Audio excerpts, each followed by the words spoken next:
good. She's great, Alex. She is. She really is. Yeah, and we had a great time on the podcast.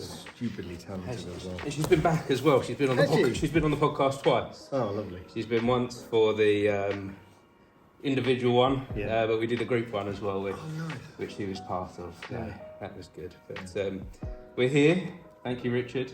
Did I press record? Not sure. I've had that. That would be fun. That would be fun. I've pressed record there. Yeah, double checking. This because that wouldn't be the first time I've done that. How far did you get in before you realised? I think it was like the third one. So it was quite early on. But about 10 minutes in, I thought, did I actually press record? And we hadn't. So now having that so early on. It's a mistake you only make once, isn't it? Yeah, now it's like early on. And I haven't done it since, but I've always got that thought in the back of my head when we begin.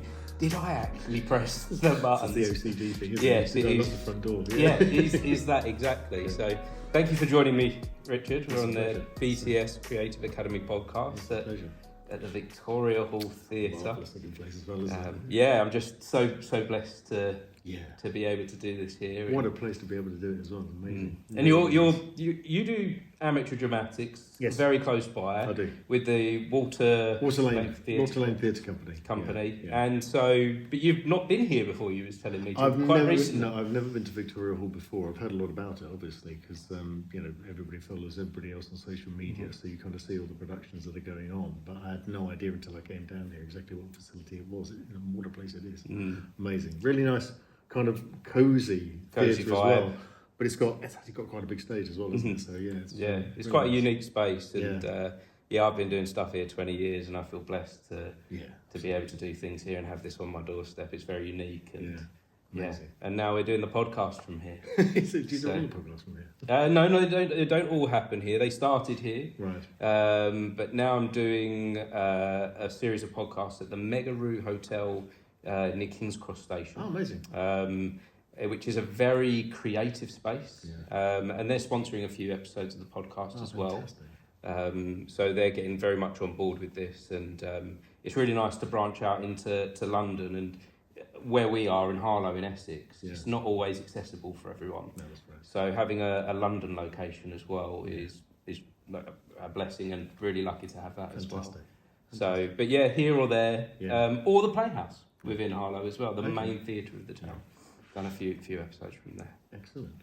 So but we're here today to find out about you, because you recently reached out to me because you're about to venture into directing The Lion, Witch and the Wardrobe. Yeah, we're doing The Lion, the Witch and the Wardrobe next summer, outdoors in a space called the Monastery Gardens in Bishop Stortford. We've used that space. It's a fantastic area because it's effectively a walled garden. It's walled on about 3 or 4 sides.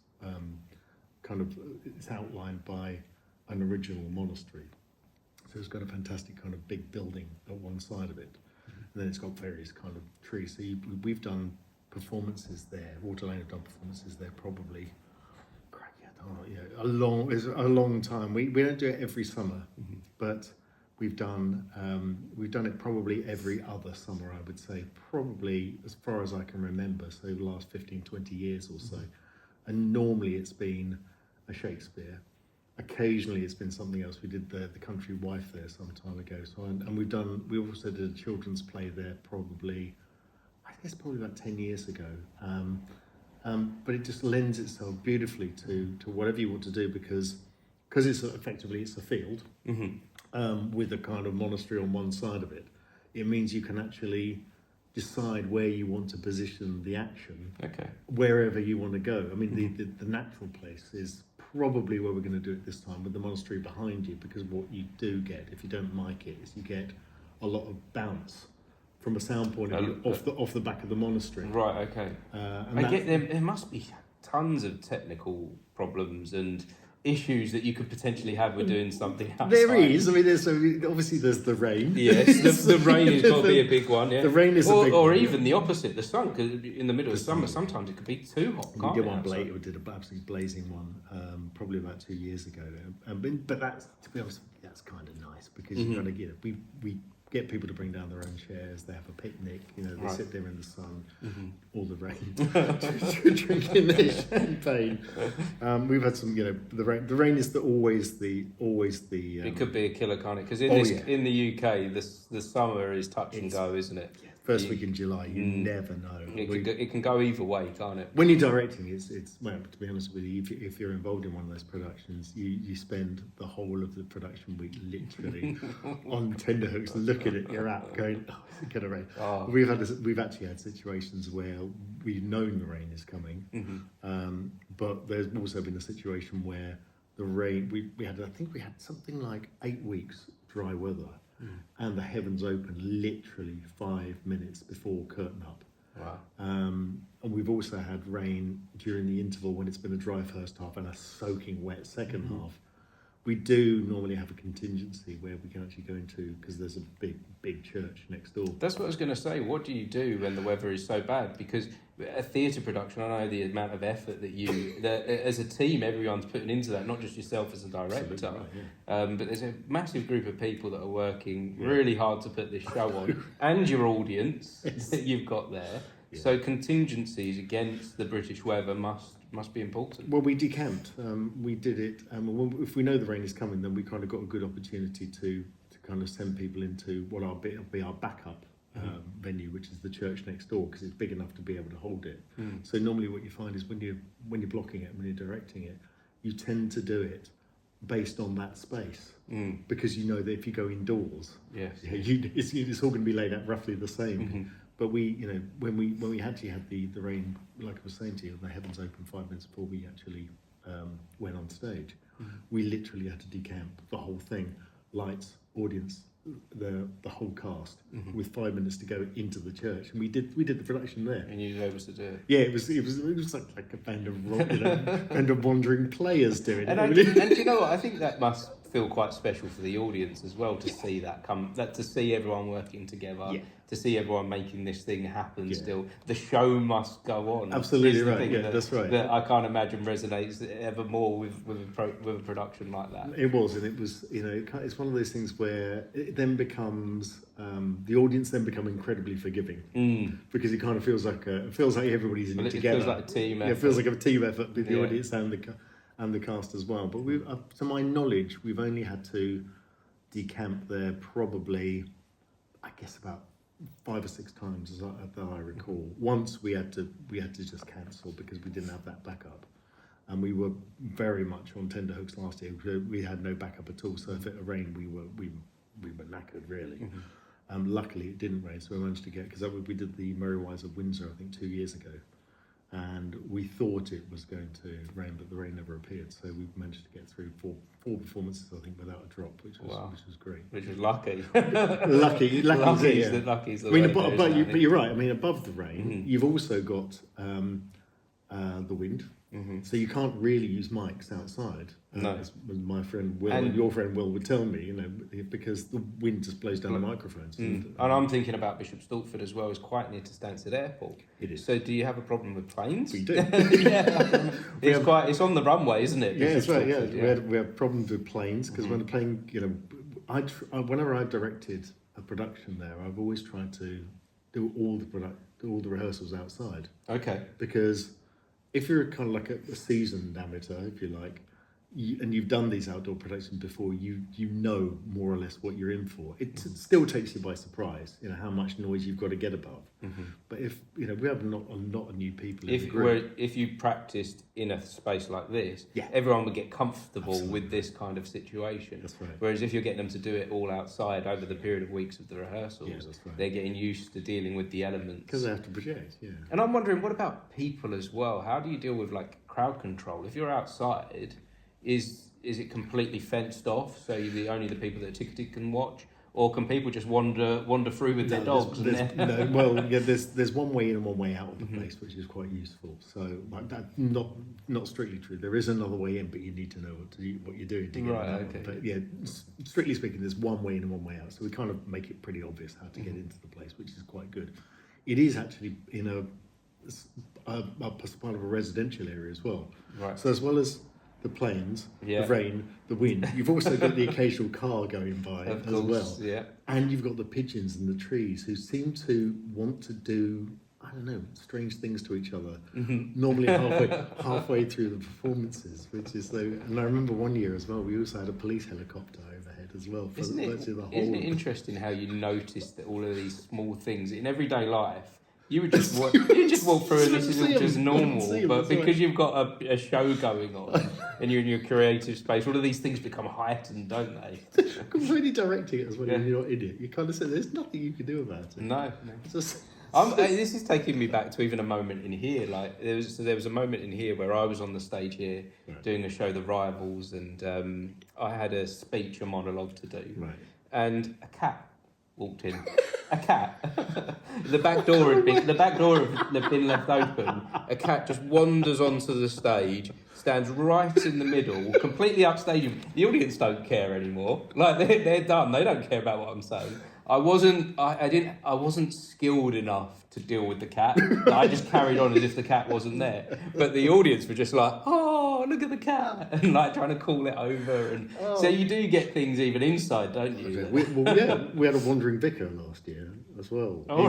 Because I think I may have told you when we first met, when we did. No, maybe I didn't. When we did this play, and actually did mic it about 4 or 5 years ago. We did a thing called. The Storytellers, called The Storytellers. And I played a giant.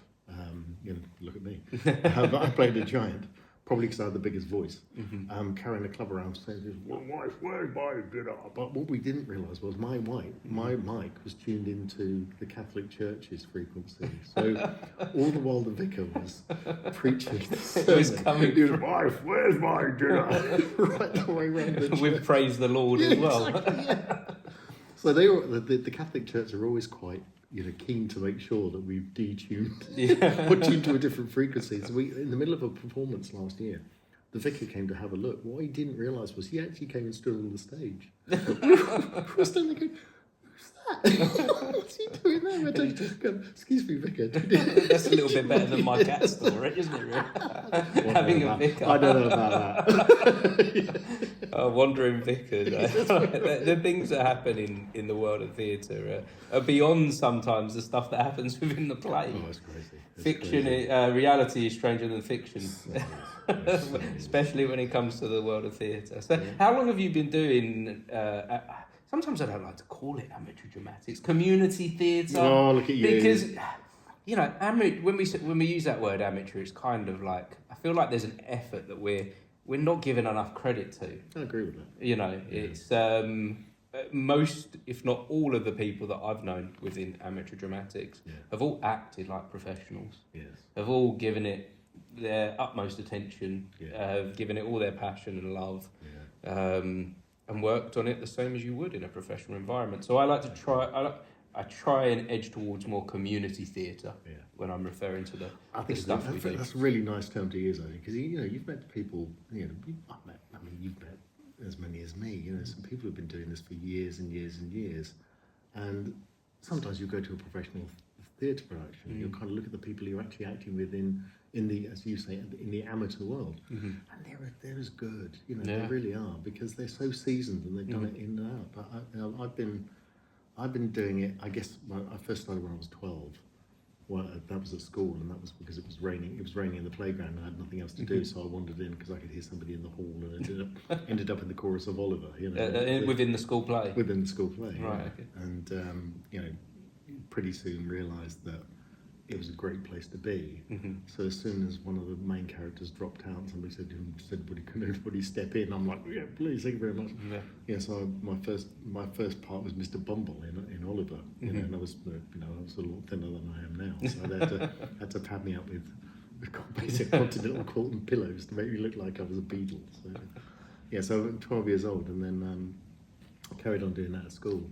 Eventually did drama as part of my degree, so I did an English and drama degree. So once you'd found, it was kind of like once you was in drama, once you discovered acting, that was kind of it for you. You kind of What was different from the play that you did in the playground then to the play that you found within theatre? Oh, crikey! It's an interesting question. It's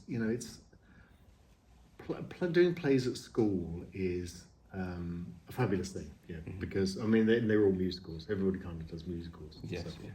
But the more you kind of dig into it, the more I kind of found that I was kind of enjoying almost like embodying the characters and that sort of thing. So when you kind of move on from doing school stuff into doing things as part of a theatre, a drama degree if you like, and studying the thing, there was more to kind of get your teeth into, and the more that you can actually dig into characters and understand what their motivates them. Of course, in some respects, every character you play is almost like a reflection or an amplification of a part of you.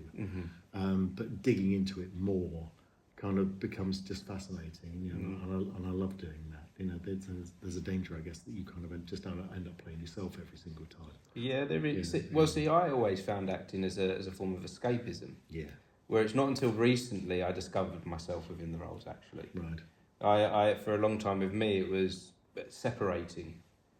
So I was coming. It was I saw myself as someone very underconfident, with zero confidence actually. Apart from when apart from when I did the acting. Right. These days I don't feel like that now. Right, okay. Something's different now. Yeah. And I feel like where you're saying about bringing yourself to the role and finding yourself within it, that's where my confidence really started to grow. Amazing. Yeah. Within finding it that way. It does give you that confidence, doesn't it? And it does. Definitely. It breaks down. I found that because you fall foul of a lot of people's kind of prejudices when you do things like an English and drama degree. What possible use is that going to be to anybody? Why don't you go do law or something? But I found that although having those subjects as a part of a degree wasn't going to help me get a job at all in some respects, other than the fact that I had a degree, I found that the things that I learned while I was doing that degree actually came into play a lot later. Okay. Because it helps you to, like you say, it gives you that confidence to stand up in front of people.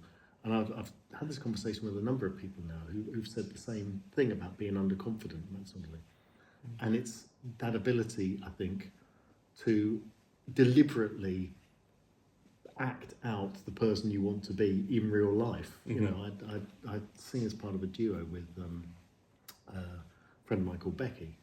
She's very underconfident as well. She kind of admits that she's always underconfident, even though she's a phenomenal singer. So she's actually playing a lead in Bishop Stortford Musical Theatre Group at the moment. Sweeney Todd. In Sweeney Todd, yes. Right, okay. I booked my tickets for that today. Yeah, I know. I've got mine as well. But I had to go and go on the night that she's playing the lead. Otherwise, she never would have forgiven me. Are they mixing the cast? Yeah, they've got. There are two people playing the lead role. Becky's kind of playing most of the parts, and I think they put somebody into understudy, but she's now playing two of the lead roles herself. So that's quite good. So I'm having to go on the night that Becky's there, otherwise she'd never forgive me. But she's kind of, when we do our kind of duo thing, she always says she kind of feels a little bit underconfident, but the way she handles that, and she's always said to me, is she acts as if she's the person singing. She acts at being a singer, rather than kind of exposing herself as that's a bad thing to say, as exposing herself as a kind of like a herself singing. It's kind of like she becomes a singer. If you see what I mean. It takes a lot of vulnerability to do this acting or singing, performing thing, doesn't it? And I think that goes under recognised. I think, like you say, there's a lot of preconceived ideas that you must be confident to do this. That's right. That you must be a certain type of person Absolutely. To do this, but actually it's often the case that you're the opposite. Yeah, a lot of the people at our theatre group are very much class them as introverts. They just kind of become different people when they stand on the stage, and you never know who's gonna appear as what. It's a strange thing, but yeah. I always used to feel like when I was playing a part, I would be putting on a mask. Yeah. I would completely transform who I was and be another character, and that's the only way. Amazing. The only way I could do it, the only way I could get up there and be in front of people was to not be myself. Yeah. And I look back and I wish I'd found that strength earlier to be myself in the part. Yeah. Because as I've got into things now where I found that renewed confidence in myself, I've enjoyed the things a lot more. Yeah. I did a very small piece of theatre earlier this year in in a pub in London. Right. Have you heard of like these theatre pubs that you have in London? Yeah. The Red Lion Theatre Pub. I've heard that. It's got a very small, tiny room upstairs, holds 70 people, Right. but it's really small and condensed. And I did this show in a day. Right. Where you turn up in the morning. You turn up in the morning. You turn up in the morning. Did you write it as well? No, it had already been written, right. but the writer was there and he wanted to have his work seen right, before he progressed with it, and that's the opportunity for him. And I got the script that morning and went on the stage. You could go on the stage with the script, right. But that was the first time I actually remember myself just doing the part as me, and just feel it, and I've just felt so free. Amazing. Within that, of like I don't have to pretend anymore. Right. I don't actually know where that fully comes from, where that crossover moment came from. I think it's just years of doing it. It's a process, isn't it? It's a process. Yeah. I don't think you can switch it on one day and be like, oh, I'm confident now. I can do this now. I think this helped. Yeah. This helped massively because I can't pretend to be someone else. No, you've got to be yourself. I've got to be myself. I can't have a conversation with someone and put on a character. This is me. So the more I'm me, then the easier it gets. It's a funny thing, it's kind of, I remember when I was first doing the kind of the school plays and then into, doing stuff at college and then first started doing amateur dramatics, kind of felt invincible in some respects. When you find something that you actually think you're reasonably good at, because that's what you're looking for. I spend a lot of time kind of underconfident about certain things. Things that I play the guitar. I never felt that confident about that, and I always struggle playing the guitar in front of an audience. Okay. Great in my bedroom. Never make a mistake in my bedroom. But you get me in front of an audience, it's kind of like fingers and thumbs, and I don't know why that is. Because I'm not a bad guitarist. Not brilliant, but I'm not bad. I'm competent. But whenever I can get in front of an audience, everything kind of falls apart. It's weird. But it's like The Mask, when you can kind of sit behind a character. Because when you're playing a guitar, you can't be anybody other than yourself. Right, it's the same thing. You're forcing yourself into. Yeah, and you actually, and you've got to get all the notes right, that sort of thing. But when you get on stage and you can get behind the mask, that's a really good place to be because you can kind of hide behind it for a little while, even though you're bringing bits of yourself into it. The problem I've got now, which I think is probably a lot of people of my age would say, is that the older you get, the tougher it gets because then it becomes more difficult to remember the lines. Of course, there is that. It's just an age thing, isn't it? And it is. And when you're the older you get, there seems to be more going on in life as well. That's true. And when you're busy with other things and you're doing this as your hobby, the amateur dramatics, the community theatre. When you're doing the community theatre, most people that are doing that have a full-time job to deal with, and family and friends and. So fitting in your lines is a chore that is hard work that takes hours, and the older you get, the harder it is because your mind is harder to navigate and work. I don't know what you're like, but I find that the earlier I can get the lines, the better it is. I always used to kind of be the flag where we go. I'm not going to learn the lines until I've had the first rehearsal. I know where to stand. And because I used to believe that as well, that I needed to be able to map out where I'm going to stand and move and who I'm going to be interacting with, so I could repicture it when I was learning. But again, something within the confidence has helped me pick up the lines a lot quicker these days. I'm producing a show at the moment. I produce these children's pantomimes. Oh, amazing. The Three Little Bears, Goldilocks and the Three Little Bears. And one of the main guys wasn't here the other day, and I had to step in and do his part so they could rehearse. And I could pretty much do the lines and perform it straight away, whereas I didn't used to be able to do that, again, when I was putting on that mask. But now I'm doing it as me performing. That's fantastic. I can do it. It just comes... It flows better now. Everything just once you find the confidence, once you find that being able to be yourself, the flow is just different. In that, so amazing. And so for you, where did you take doing drama at school and going on to study it, and then moving into community theatre? Well, it was after I'd done the. Because the drama was always the kind of minor part of my degree. English was where I kind of really kind of majored, if you like. In the first couple of years, it was pretty much equal. And we did an awful lot of performing. The thing is, it's a strange degree. I'll get there in a second, but there's a strange degree because you never got assessed on what your performance. What you got assessed on was your assessment of your performance. And I found that it was easier to criticise than it was to actually praise. So you could do this is awful. You could do a god-awful performance, and as long as you said it was god-awful and said everything why, you get a great mark. That was really good. Yeah. So when I kind of came out of that, I did toy with the idea of going into professional theatre. You know, I kind of looked at, you know, went as far as actually getting the Lambda application forms. That's when I started filling the thing in. I never posted them. You know, okay. Why was that? I kind of made a conscious decision around that time that this is going to sound really weird, but I love doing theatre. And the more I heard about how tough it was to actually be a professional actor or whatever it was going to be, the less I thought I wanted to do it, because I kind of felt like I loved it so much, I didn't want that to be diminished in any way. And anybody who's kind of gone into professional theatre would say I'm an idiot, I would imagine.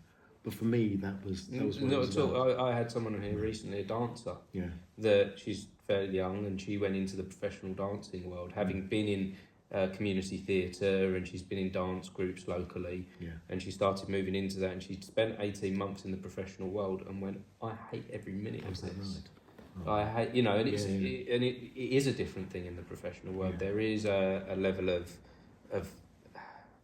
I'm going to say like toughness, a level of criticism that is different, and the work ethic you need to pursue your art is a different way of life, isn't it? Well, it just felt to me like it didn't matter how good or bad you were.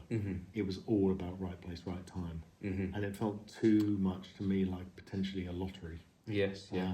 Even though, you know, if you said to me, would you have liked to have been a professional actor? Absolutely, I would have loved to have been a professional actor. It really getting paid to do the thing that you getting paid to do the thing you love, but and that you're good in my at. mind, kind of doing that is having been successful. Yeah. So did you? What kind of age did you work this out then? Is it just quite early on? No, I would guess kind of about 21. I would say. That's good, because it took me 20 years to work. It really did take me 20 years of knocking my head against a brick wall trying to pursue the professional acting thing, until I was like, I'm fed up with putting my life in other people's hands. Like you say about the lottery thing, it felt like every day I was doing the audition and the self-tapes and the going into the rooms, it felt like I'm going to people I don't know, can you help me move my life forward? And I hated that. I hated not being in control, but it took me 20 years to go, I'm not going to do that in that way anymore.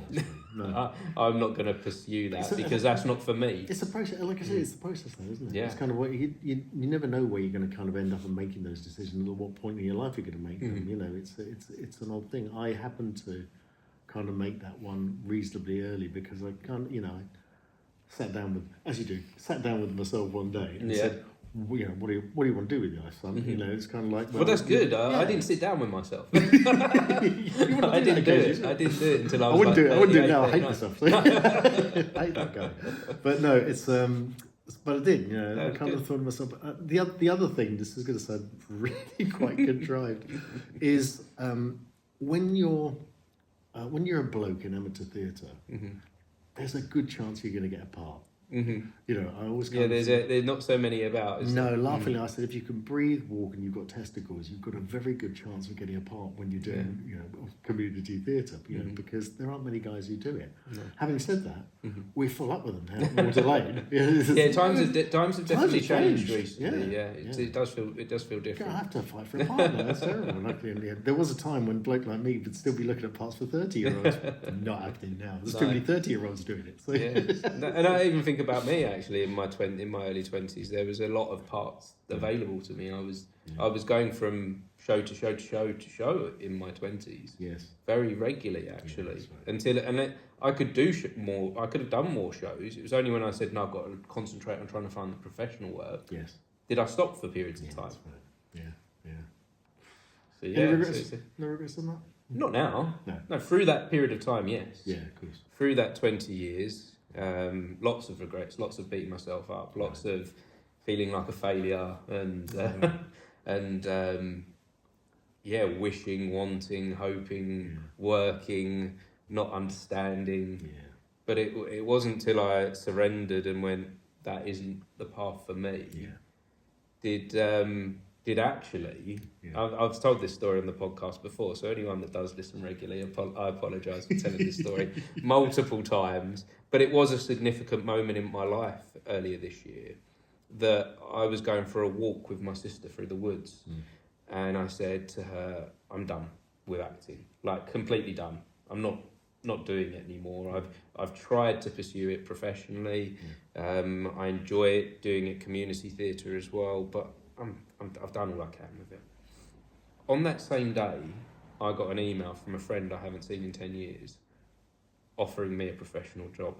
And that was that Red Lion Theatre pub that do a play in a day. Yeah. And that came on the same day as me saying, I'm done. Serendipity. It is, Serendipity. isn't it? There's something going on there that said, no, you're not done. No, that's right. You're not done, you've got to keep doing it. But now, having had that moment of like closure and stopping and switching off, I'm so much more relaxed from it that I am still signed up with an agency. Right. I still do self-tapes. Right. But it's not everything. No. I would like to do the work, but I'm not begging, I'm not asking. Right. I'm just doing the audition. Yeah. And that's it. That's great, isn't it? That's a really, really nice place to be. It is. Yeah. And I wish I'd got there sooner. Yeah, well. Yeah. But that's the path that I needed to take. Yeah. I needed to get to that point of saying no more. Yeah. That's the line. That's great. And so I'll always enjoy acting. Yeah. I think once you find this thing, I think it's part of you. How much acting do you do now? Versus because you do quite a lot of directing, don't you? Yeah, so I just like to consider myself as a creative and a storyteller. Yeah. I do a little bit of extra work, walk-on work. As like it's kind of like a good side hustle I've found over the years. Nice. I was recently in a Richard Gere film. Oh, fantastic. Huge, major budget, £1 million a day, helicopter pilot, sitting there in the background for a couple of days. And that's quite fun to do, cool. Being on location. Yeah. Always learning stuff when I do something like that. Haven't done a play since like a full-on community theatre play since 2016. Wow! So it's been a little while. It's been a while, yeah. And that was because after I did that show, I went, right, I'm going to concentrate just on seeking the professional work. Of course. And because once you commit to doing a show, that's 6 to 8 weeks where you've got to be at rehearsals every Wednesday, Thursday, and Sunday. Yeah. So how does a professional job fit into that? You can't fit around that. Or you drop out. And I've never been prepared. I've never been prepared to be one of those people that drop everything. Yeah, that's right. Yeah. So it's just been little parts here and there. Yeah. A one-day advert. I did an advert this year. Oh, well done. That's just gone completely out of my mind till now. So I did, even that's acting, isn't it? One day in an advert. Formula One. Oh, amazing. Mercedes. Oh, that's great. So that'll be out soon on TikTok. That advert.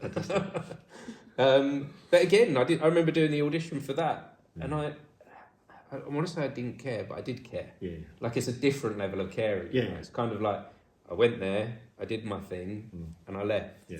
And there was no kind of like, I must have this.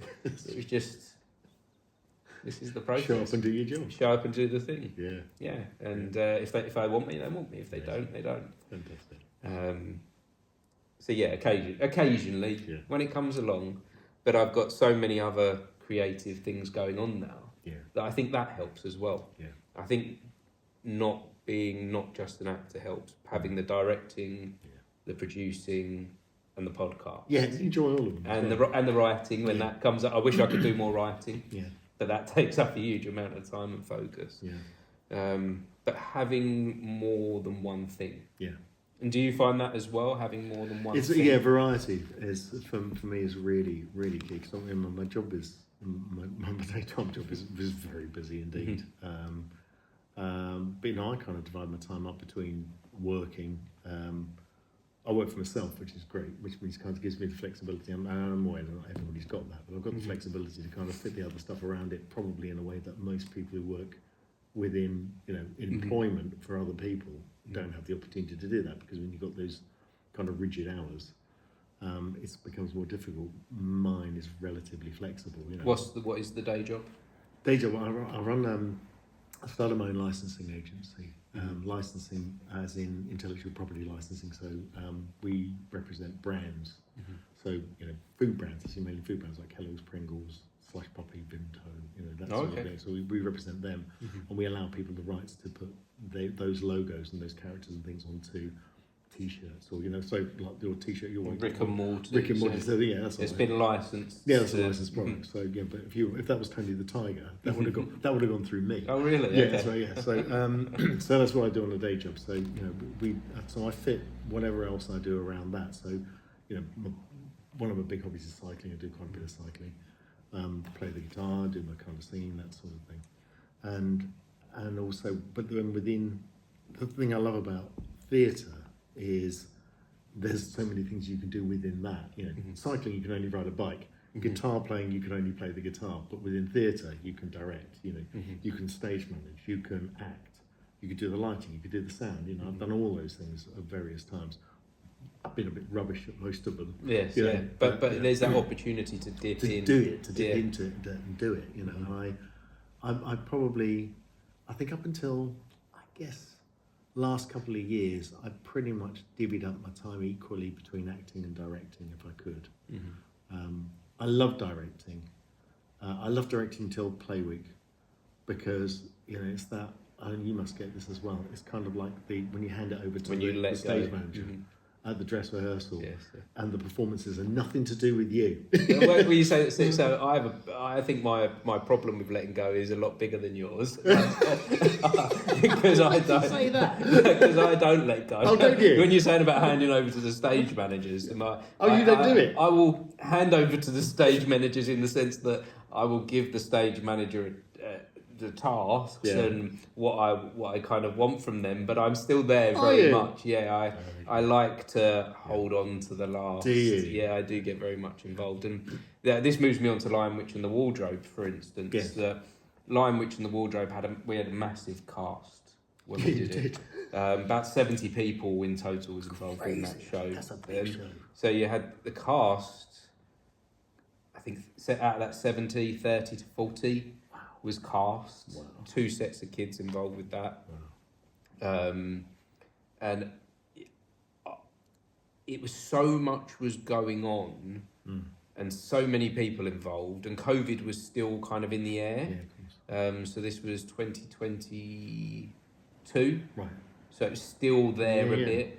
And so a couple of the cast members got COVID, and I had to step in and understudy a few parts, including Aslan. Oh, wow. I had to be on big, one night. Nothing big. So I was the voice of Aslan on one night. I was inside Aslan the puppet on another night.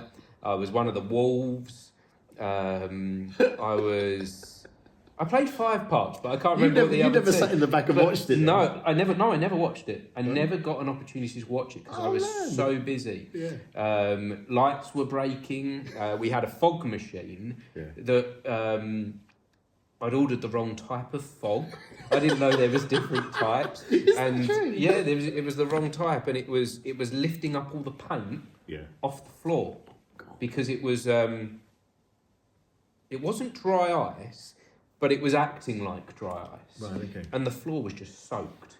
And all the actors their feet were covered in paint, and there was paint being trodden all through the building. So I was going behind them, like, cleaning up. We had snow, and there was people falling over in the snow outside. And I was just, like, dealing with it. I felt like this juggler, just, like, constantly, like, trying to keep all of the balls in the air so the show could just continue. The last thing I directed was... we did a Jeffrey Archer Beyond Reasonable Doubt at the South Mill Arts Theatre here. We did it in it was March this year. God knows why I'm doing the Lion Witch of the Wardrobe 12 months ago. I've just done one for crying out loud. We do question why do we keep doing this? What was I thinking?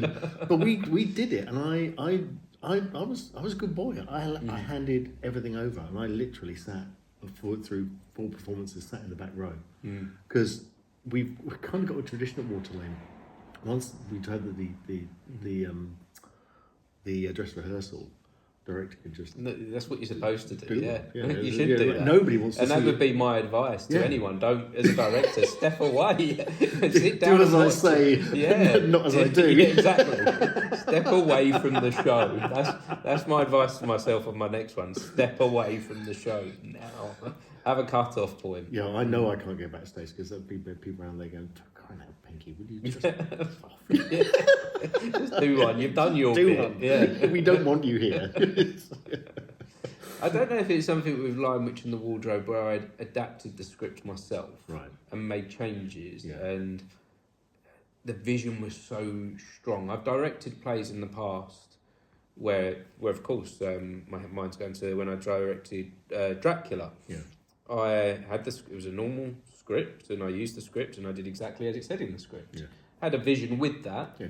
But it was essentially the script. Whereas with Lion Witch and the Wardrobe, there was so much going on in my mind. Yeah. It was like it was like trying to make my dream come true. Yeah. And so I saw some of the stuff. It looks so it's so hard for me to. You can't let that go. To break away. Yeah. Because I knew how every bit was connected. Yeah. So if I stepped away and there was bits falling apart on one area, I knew I was the person that needed to fix that. I think that's probably a little bit more forgivable because at the end of the day, when you've written it as well, which effectively you've done, yes, adapted, but adapted, relatively heavily. But when you've done that and you know the way in which you wrote that and you know the way in which it fits together, I would imagine that's almost impossible to step away from. No. And in some respects, I think people would be. I think it would give the actors and with a cast that big, and a crew that big as well. I think it would probably give them more confidence to have the guy who wrote it, whose vision it was, probably around for a bit longer to actually be able to do that. Yeah, so, and to keep it moving. Yeah, I did enjoy it though. Yeah, I did. It was tiring, and it was it was. I loved every minute of it. It sounds like I'm complaining, but I'm not. I loved every minute, and I think that's just my way. Yeah. I think different directors have different styles. I don't think there's rules as such. There's maybe best practices, like step away. Yeah. But I don't think it has to be that way. I found it difficult. I mean, I did. Inevitably, I end up doing a bit somewhere along the line in every production I've done. I didn't do anything in Beyond Reasonable Doubt because I didn't need to, but in other plays I've prompted one night when I've needed to. I did like you. I did step in and play one of the parts on one of the performance nights because somebody couldn't make it, so I kind of did it with a clipboard. But when we did Midsummer Night's Dream, I think it was.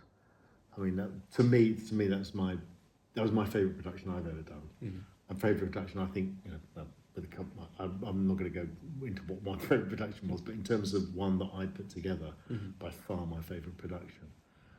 And I could not get involved in that. What makes it your favourite? What does that? It was a combination of circumstances, I think, and the play itself. I'd always wanted to direct Midsummer Night's Dream, but it was a point where in Water Lane where I kind of felt like we'd done a number of kind of traditional type Shakespeares, and I wanted to do something really different with it. So we made a lot of big bets on it in some respects. Like we kind of got the community involved, and we had stalls from various kind of businesses around. We actually had the mechanicals within Midsummer Night's Dream. Yes. Each of them became part of the business. So one was an estate agent, and one was one was a travel agent, that sort of thing. And the people coming in didn't know that. They didn't even know there were cast members there until they all came on the stage. But we did it. The staging was really interesting as well. We did it in a cross, so we had the audience in 4 quarters, and it just felt like a really good, strong kind of team effort, if you like. And we deliberately turned things on its head. Like my mate Dougie played Puck. Dougie's 6'3", 6'3", and he's around then I guess he was kind of mid-50s, and that's in some respects having him do that was the starting point for this, because you kind of go, okay, if you wanted to turn Midsummer Night's Dream on its head, what would you do? First of all, you'd have somebody you don't expect as Puck. And that was the starting point for it. So after that, we just broke all the rules after that. And it was a big bet because we hadn't really done an outdoor production for an awfully long time. But on the first night, we got 200 people in to come and see it. It's kind of like, yeah. Big stakes and ambition do something, don't Oh, they? they do. They really Don't do. they? They change the game. You know, Yeah. I'm thinking about where I'm doing these mini pantomimes. Yeah. They're good as a business. Yeah. The audiences love them. Yeah. But for me, they don't give me the same feeling as when I do like Lion Witch and the Wardrobe. That's right. So yes, I'm doing that as my business. I'm earning money, Yeah. and audiences are happy, and I can pay actors to be in it, Yeah. and that all works. Yeah. But it isn't the same feeling as when I did Lion Witch and the Wardrobe, and I didn't earn a penny from that. Yeah. I just did it for the love of it, and the big stakes, It's so good. and the being ambitious. Yeah. Yeah. That's such a huge thing, isn't it? To the feeling that we get from doing these shows. That's the thing you remember, though, isn't it? You know, those are the things that you... The days that you'll remember for the rest of your life. You know, in some respects, you know, you get paid and you get paid, you know, just for doing what you do. But the things that really kind of bring you the real value to yourself are the things where you kind of, you know, you've thought about that and you've thought about it creatively and you've seen it come to life. And that's something that money can't buy. I always think, you know, that feeling. And I always remember standing just before opening night on the first night of Midsummer Night's Dream and looking out at these 200 people who come and seen this thing.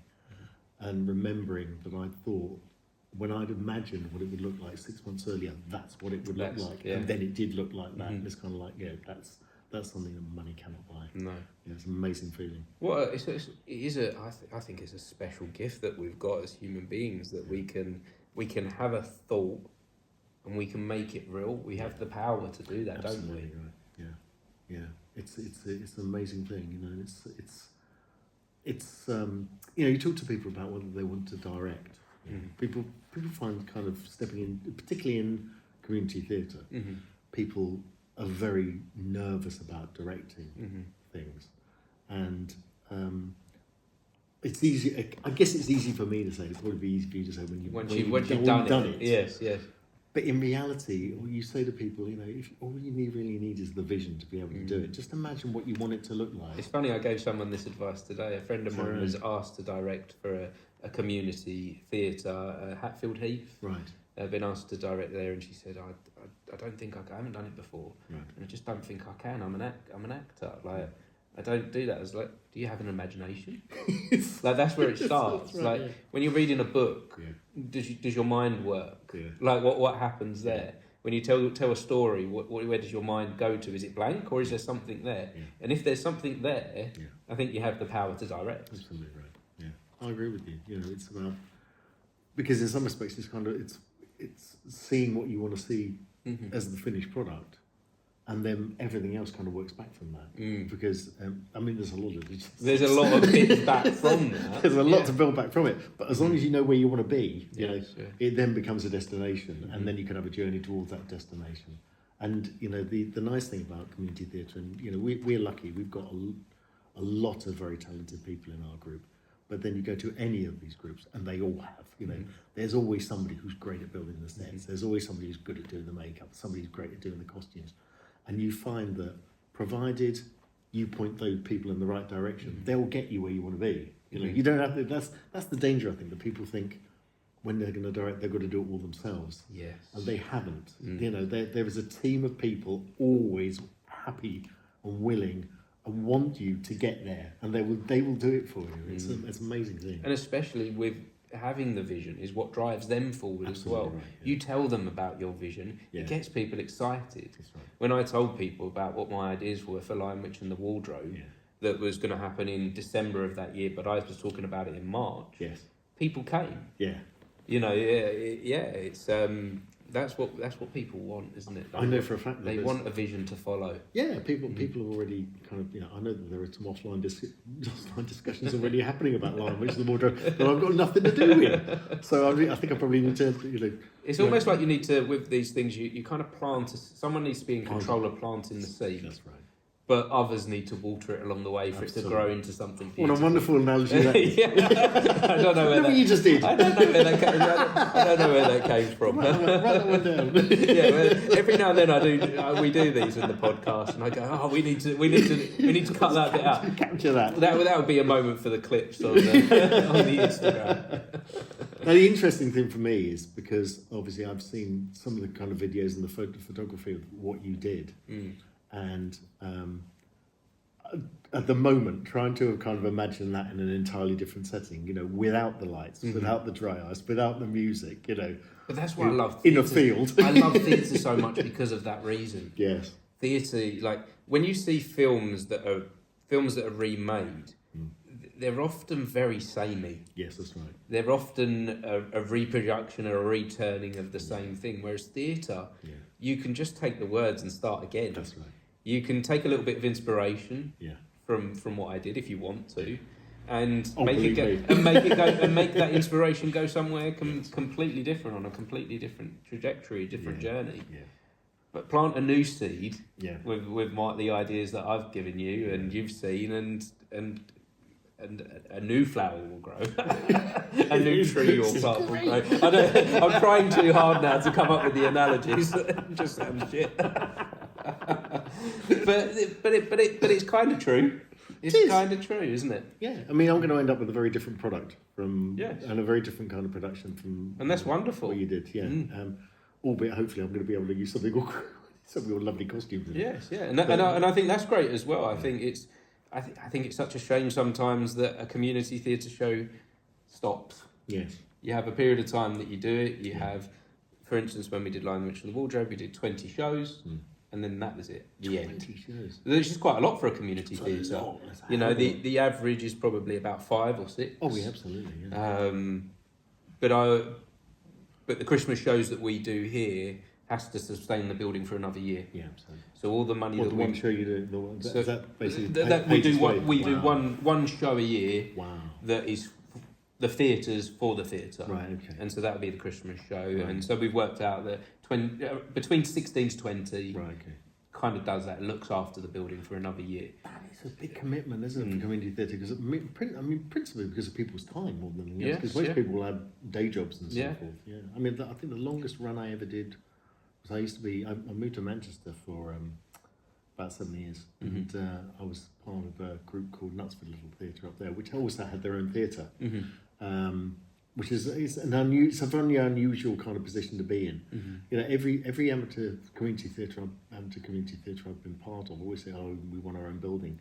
That it comes with great responsibility. It does, and we used to have a community theatre company attached to this place, right. But the politics got a bit messy. Okay. So now we just do. So now, can you imagine? The politics do seem to be a thing that. Such and such happened 20 years ago, and my brother's sister's nephew is now dating such and such a person, so we can't do shows together. Oh my God. Yeah. So that happens. Right. So why did you move into community theatre and running you're the chairman? I was the chairman. You was the chairman. I was chairman for 3 years, and then I took a break for 3 years, and then went back and ran it. So why would anyone do that? Because I'm chairman of this place. Powermonger. Is that what it is? No, it's not that actually. It's it's actually it's a really difficult question to answer. It's because the nearest analogy I've got to it is putting a production on as a director. You want to direct because you have a vision for it, and it's effectively the same for the group. I joined Water Lane when it was. I would probably say, because I've been a member of it twice. I first joined about 1990, and I was there for probably about 7 or 8 years. Then I took a 7 or 8 year break and went to Manchester and came back, and I've been a member now since 2002, I think. This is my second time around with them, and I've been chairman since I've been back the second time.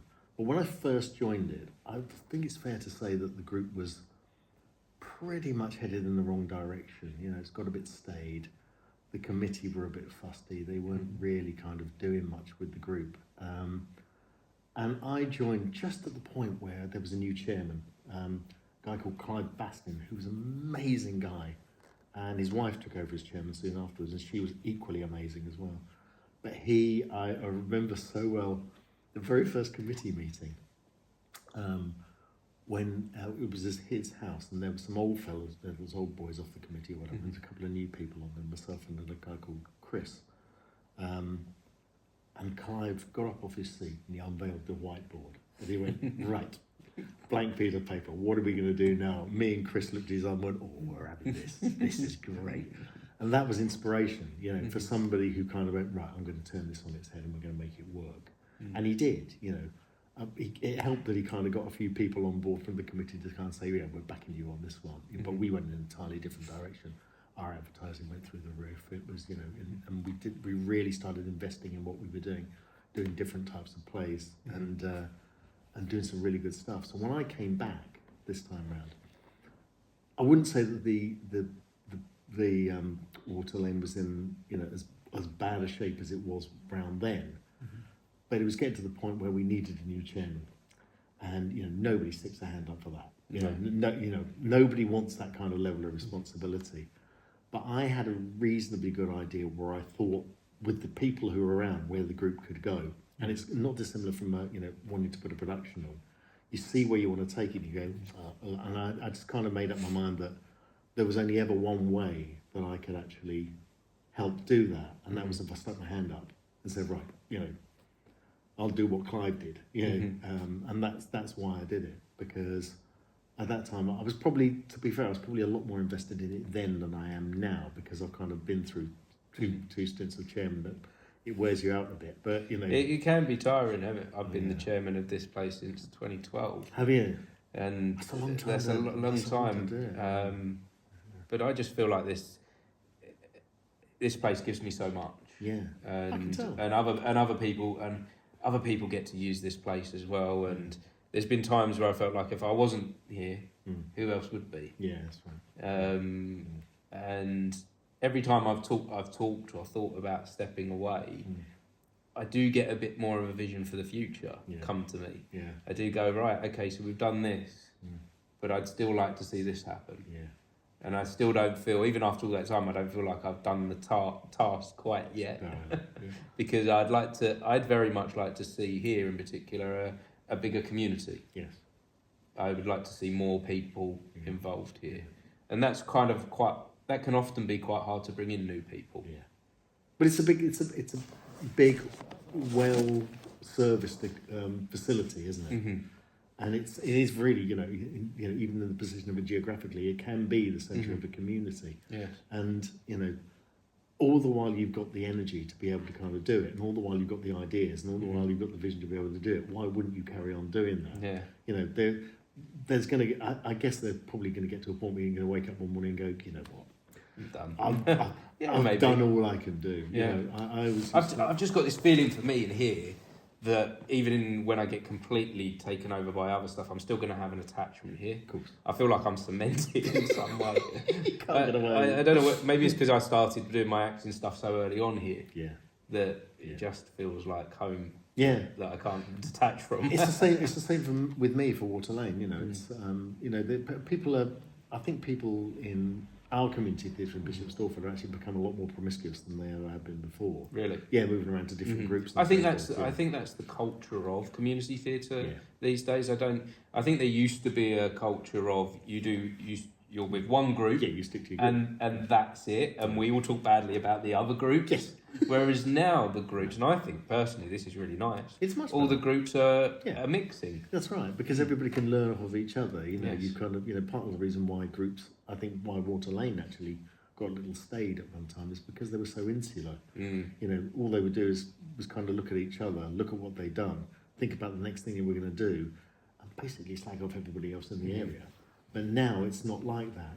There's a lot. I mean, I went and did one show with the Bishop Stortford musical theatre group. Loved it, absolutely loved it. They're a really good crowd, and it was nice to do something very different from Water Lane, play different parts, and actually do some singing and God help me do some dancing and get two left feet or what. That's the other reason I never went into professional. I've got 2 left feet. I can't dance to save my life. When you go into the professional world, you seem to have like, what do they call it, a triple threat?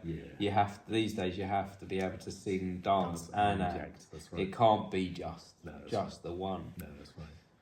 But no, it's so I think I think it's great, and I think it's people moving around because it gives people different ideas as well. Mm-hmm. It does mean that a group like Water Lane has to fight a little bit more to keep their people, and has to do things that are going to keep their people interested. And I think that's a good thing, because that stops you getting into those ruts of just doing Agatha Christie year after year. And the same people playing the same parts and the same directors directing the same play. Exactly. There's always I think there's always going to be a bit of that in community theatre. There has to be, because there are certain people at Water Lane who we know are the directors. Yeah. There are people who because they've got the track record and they've got the confidence to do it. The trick with that, I think, is to actually, it's almost circling back to where we started, but it's giving the people who haven't done it the confidence to be able to say, yes, I can do it. And there's an onus, I think, on the people who do it regularly to actually say to those people, firstly, that they can do it, and secondly, give them advice on how they can do it as well. So it's, I think that's massively important. Yeah, maybe there's something that is missing from community theatre, is that hand up. Yeah. That raising people up to the next level. That's right. I've seen in community theatre a lot of this, people just asking, like with my friend today, being asked by a community theatre group, can you direct? It should be, oh, I'm doing this play at the moment. Let's show you the ropes. Yeah. Let's show you how this goes. Let's show you, bring you into the interest of directing, rather than just trying to throw people in at the deep end. Succession planning, I think, is really important, and we found it a few times because God bless him. There's a guy who John Johnson Cook used to be the guy who built all of our sets. He was just brilliant at it. He spent hours painting these sets out in Granville's barn. Unfortunately, he died within about the first month of COVID, and we lost him. Firstly, almost the heart and soul of the group, because John had been the chairman as well. But equally, we lost somebody who was so talented at building our sets for us. And when he wasn't there, you just realise how much you were relying on that guy to do what he did. And it's kind of, we're all looking at each other going, how do we do it now? And people do pop up out of the, well, pun intended, out of the woodwork. I knew that's where you were going. I don't want to underplay the value of individuals, but I think these groups are bigger than one person. I agree with that. And I think that they need to go on, that they need to continue past one person's passing or one person wishing to step away. That's right. And no longer do this, or like you've done, you put it on pause at certain points in your life and stepped away. The group, the art, the theatre needs to live on. It's more than just us as an individual. I totally agree, and it's that's kind of where that's where you have to it kind of brings it almost back full circle. That's where you kind of need to make sure you're not getting into that rut and doing different things, and people going to different groups and getting more ideas, and a group feeling like they can't tie people in anymore. I think it's a good thing. It's, you just got to be. Groups have to adapt to that. You have to adapt to the way things change. You can't kind of rely on all those people being there all the time. Because they'll always have like me. Like you say, there's a piece of you here. I kind of feel like the Water Lane. When I came back to the area, I wouldn't have dreamed of joining another group. That's my heart. It's like supporting my football team. It's exactly what it's like. You kind of you always feel like that's your home. You might go and do one over there, and you might go do one over there, but it always gravitate back to where you feel like your home is, and that's how it feels with me. Yeah. So so you involved with the committee still, even though you're not chairman at the moment? I stepped away. You completely stepped away. I stepped away. Yeah, I did. I did 3 years on the 6 years on the committee actually. Because we had a new chairman in there called Granville Rush, his name is. And he was committee. He was the chairman for 6 years. We kind of had a pact, and I said to him, "Okay, if you chair it, I'll come on the committee for 6 years." So we did, And then I finished. He's the president now, so he's kind of taken a step onto a senior role. But I came off the committee, and it's. But you know, I kind of feel that's a good thing. You know, I've been knocking around this group for.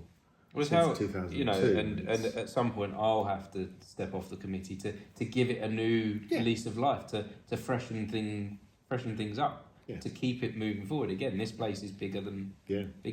Yeah. So we have to move on. You kind of have to accept that people are going to have different views on it as well. You can't. The thing about it is, I think that you don't notice how.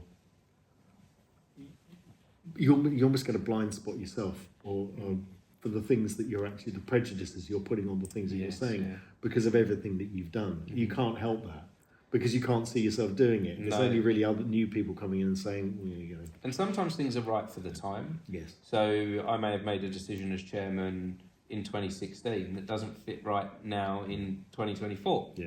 It's not the same time now. Right. Things have changed a lot since 2016 to 2024, haven't they? Certainly have. Yeah. The world has turned on its head, hasn't it? Yeah.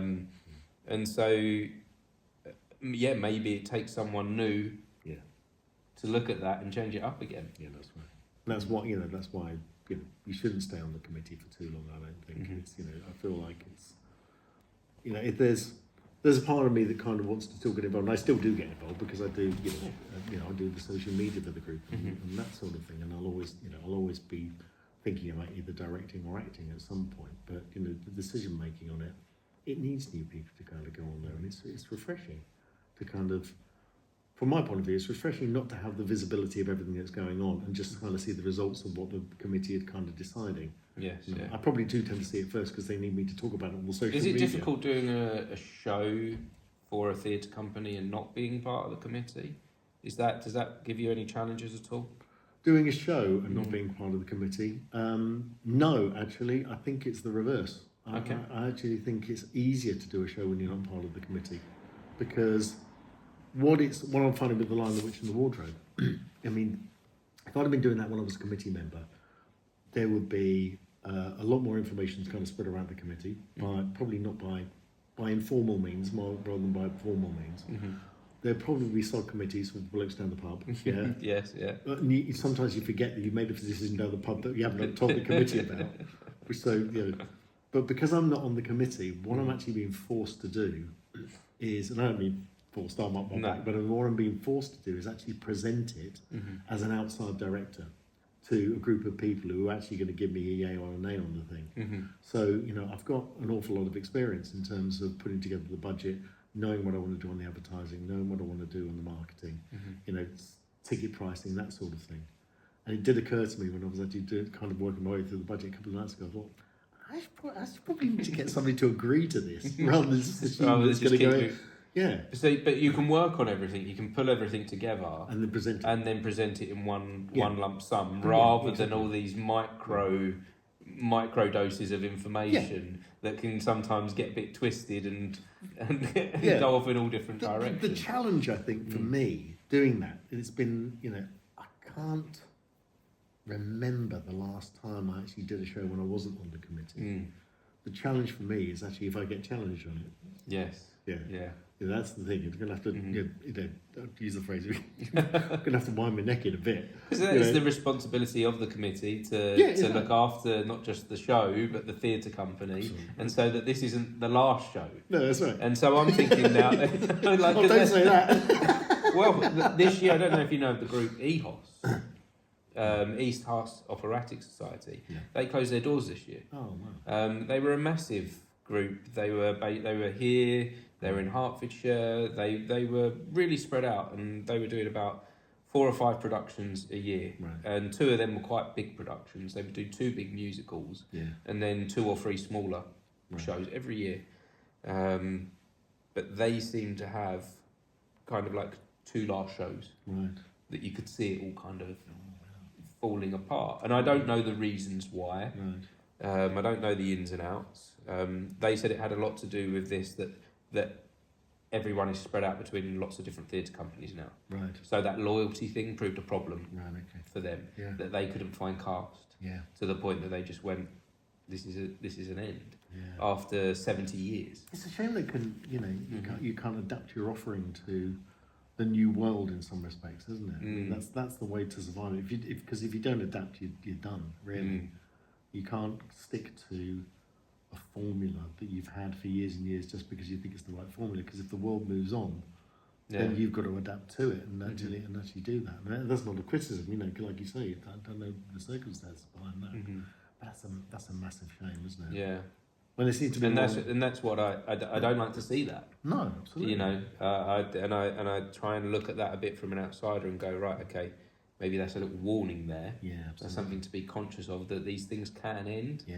These things can come to an end. So what have we got to do to make sure that they don't? Well, and you're saying be adaptable. Yeah, we did, be adaptable. But also, I think, kind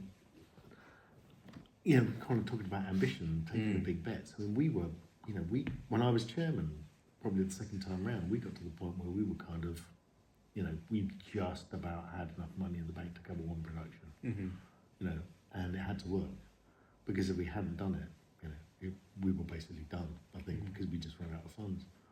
And in that situation, it's kind of, it's an interesting thing. In that situation, what do you do when you're kind of staring down both barrels of that, going, the bank balance is at its lowest it's ever been. We've just about got enough money to put a production on. And what are we going to do? Are we going to do small productions and build it gradually, or are we going to go, bet the bank? Go all in. Which we did. We bet the bank. We had a very interesting committee meeting where we all sat around and went, "No, is this?" We did a low, which was there was no way of knowing that was a surefire success at all. And somebody handed me the script. I read it. I was flying to the States, and I read it on the plane. By the end of it, I had my head in my hands, going, "My God, what have we done?" On paper, that script is appalling. Really? Really? I mean, not just bad. I mean, it's kind of like head in your hands bad. Right. Okay. I'm thinking, oh my God, we just bet the bank on this. Did you? Was you kind of like a fan of the TV series? Did you know it? Yeah. I loved it. But you never know with whether, because it wasn't the episodes. Okay. It was it was actually a stage show, adapted off of it. But when you read Hello, that script, Hello, you read it, you go, oh no, God, what are we doing? And it's getting in some respects, it's kind of, it's very staid, it's very old fashioned, it's very that kind of humour and that sort of thing. But what it doesn't do is show you what happens when you bring that to life, and you bring it back to, everything that you find funny about Hello. So, we, at the end of it, we kind of, had that committee was like, who's in favour? Everybody stuck their head, being quite forceful as chairman. We had the guy, Granville was actually directing it. He was all for it, I was all for it. We just had to get the committee on side. We did put it on, our most successful production ever. We had sell out every night. So at what point did you change your mind after reading it, that it would be... I didn't. You didn't? I didn't. No, I still said to Granville, look, I'm going. We're going to have to trust your instincts on this one, because we kind of. It's one of those things where you fold up the script and you go, okay, the script is the script. People love Hello. We think people are going to come to this. You've got to have that confidence, And it wasn't probably until we started rehearsing it, you kind of go, okay, now I understand. It is rotten to read, but when you actually start doing something else. Great. And then, then the tickets started rolling, which was... They seem to be, the TV to stage adaptations seem to be quite safe for ticket sales. Yeah. I personally, I've discovered one theatre show that I've enjoyed as a film to stage adaptation. Other than this one thing, I haven't personally enjoyed them. Especially when they're things I love. So which one is it? What have I seen? So we've had Blackadder, we've had Dad's Army. Now these were all great productions. Yeah. The cast did the job very well, and high praise from everyone. But for me personally, when I love a TV show, when I love Blackadder, and I see someone else doing it, it's hard to compare, isn't it? My brain is working in a way that I'm watching the programme and I'm seeing it on stage and I'm going, this was better than that. And I'm like having this internal battle when I see these things. Course, and I think this is just my problem. I don't think this is... I didn't like to say. Because on maths, people come. Vicar of Dibley, that's been done here twice, and both times when it's been here, have sold out, and the second time I think they had to put on an extra performance. Amazing. It sold out, so it sold so well. Yeah. Because people want to come, they want to reminisce of that show that they used to love. I don't. No, I don't. I love it. I would prefer to put on the DVD. So what was the one you liked? So the one that I liked was called Hold On To Your Butts, and it was it was Jurassic Park done by 2 actors and a Foley artist. And it was hilarious, but it's because they took the thing, because you can't do Jurassic Park in a theatre. Well, they showed that you can with 2 actors, a cardboard box, and a Foley artist. Oh, and they did the whole show the whole film in an hour, the 3 of them.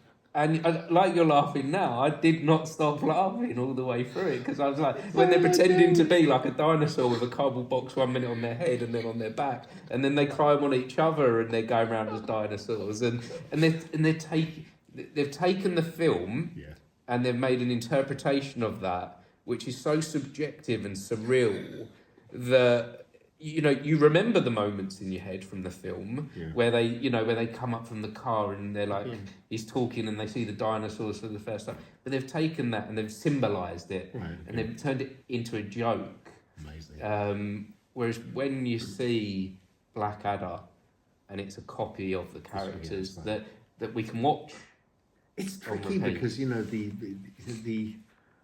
the acting and the characters and the people in that are so strong. You know, I can't imagine playing anybody playing flash art other than Rick Mayall. Exactly, and it's cemented in film, TV, and you've got it on the DVD. And you've seen it loads of times. You've seen it hundreds of times probably. It's there forever. It never goes away. But theatre does go away, and coming back to one of the beauties of theatre, like Lion, Witch and the Wardrobe, that it was 20 shows and it ended, and that's sad. But actually, that's the really beautiful thing about it. It's a moment in time that evaporates. Whereas TV doesn't. Film doesn't. It stays there, doesn't it? One of the worst things that I absolutely hate, and everyone loves it, and it kills me that everyone loves it. Everyone goes to see it and they say, it's the best thing ever, it's the best thing ever. Back to the Future, the musical. Oh, I'm seeing it. You'll probably love it. Everyone does. I'm not a massive musical fan, so but probably not. They have this. It's one of my. You really don't like it, do you? It's one of my favourite films. Growing up, I watched that 100 times. Every time I had a sick day from school, I would put on Back to the Future. Like it was my comfort film, and I love it deeply. Yes, it's flawed in some places, and it's a film of the 80s, but I love it, and they've just destroyed it. They've pulled it apart, and I wanted to walk out in the interval and just not come back. I can tell you don't feel strongly about this. No, but everyone says that how wonderful it is, and everyone's like, and before I'd seen it, everyone's going to me, you must see it, Martin. You love the film. Oh, you'll love it. You'll love it. Everyone's like, almost buying me a ticket because they think I'll love it so much. And then I saw it and I was like, it's funny, you know. It's the only equivalent I can think of that is like my wife is a massive ABBA fan, massive ABBA fan, and everybody says to her, "Oh, you must see the Mamma Mia film. You must see Mamma Mia." She won't see it. No, because of the fear of unless it's the authentic ABBA sung by ABBA. Well, you've got what about the ABBA tribute, the ABBA the hologram? Doesn't want thing. Oh, we've seen that. Oh, is that any good? Yeah, because ABBA Voyage. ABBA Voyage. Yeah, that is jaw dropping. Is it? Oh God, that's kind of. I kind of want to experience that. That's a surreal experience, is it not? Well, if you do it on the dance floor, because that's the place to go, apparently. Really? I saw it with her the first time, and then I bought her another ticket because she enjoyed it so much. Really? I was done at that. I was out at that point. But I brought her a ticket for the dance floor, and she went with my daughter. Because they built it, the ABBA Arena is near to Westfield, Stratford. And it's a purpose-built arena only for that show. So obviously they've incorporated the whole of the auditorium into the performance. And seeing those holograms come up for the first time is just jaw dropping. You kind of, you know, because you look at it and you go, oh, how on earth is that possible? And it's like watching them live. Yeah, it is like. So have we come to a point where we've found a way to make these moments that disappear? We've found to make them reappear and echo. Forever, right? Yeah. And being in that felt genuine, did it? It did, very much. You know, it was. You know, even to the point where the whole, it's not even a screen, it's a wall. You know, the whole auditorium wall turns into a video screen at one point, and they effectively show a video, an ABBA video, which is ABBA then, you know, those ABBA, the real ABBA, the 70s ABBA, on a brand new video of one of their older songs.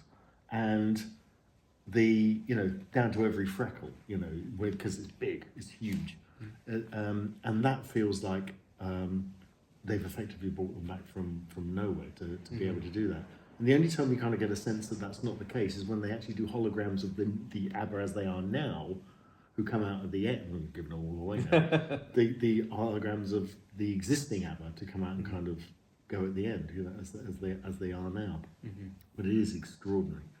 You know, before you know, well, Elvis is next, obviously. And they'll do. Now that they've done that, and it's so successful that it doesn't seem to have an end date, does it? And tickets are continuously selling. That, like you said, there's going to be an Elvis, and perhaps, if not every single artist that's ever been alive. But I think, you know, despite my kind of, oh my God, it's jaw dropping, and all that kind of how they're doing that with the holograms and that sort of thing, it does feel slightly clinical. Yeah, right. You know, there's not, because it's a perfect performance. There's not a moment where nothing goes wrong. Nothing goes wrong. There's not that moment where they react with the audience because they're reacting differently tonight. They do. They kind of create that kind of, we're reacting with the audience, but they've scripted it so well. They know what the audience is going to do when they say stuff, and then they can react to it, if you like. But it's not people playing bum notes. It's not people singing out of key. Which, if you know, even if you go and see Coldplay, you know, somebody's going to cock up the words at some point. Well, I went to a gig last week where I see, you know, God bless him, Nick Kershaw, amazing musician, you know, massively underrated as a musician. But even he got the words of his song wrong and kind of admitted it halfway through. And but there's something like that, I think it's authenticity, isn't it? That we as humans. Are drawn to, that we love, that we enjoy, that we connect with. Absolutely. And so if we take that element away, where we're making it clinical, does it really work? No, you're right. I don't think it does. And I think, you know, some of the best moments I've had on stage are things that we talk about so much more as when things went wrong. You know, as not probably with an audience or whatever, but within the group. You go down the pub with a group of people from community theatre, and I guarantee at some point somebody will go on to, oh, do you remember when he did that? Do you remember when the cat came onto the stage? Exactly, when the vicar came turned on, up. That's right, yeah. Those are the bits that will last forever. That's right. Not just with us, but with the audience. That's as right, well. yeah. When things, you know, we did, what was the play we did?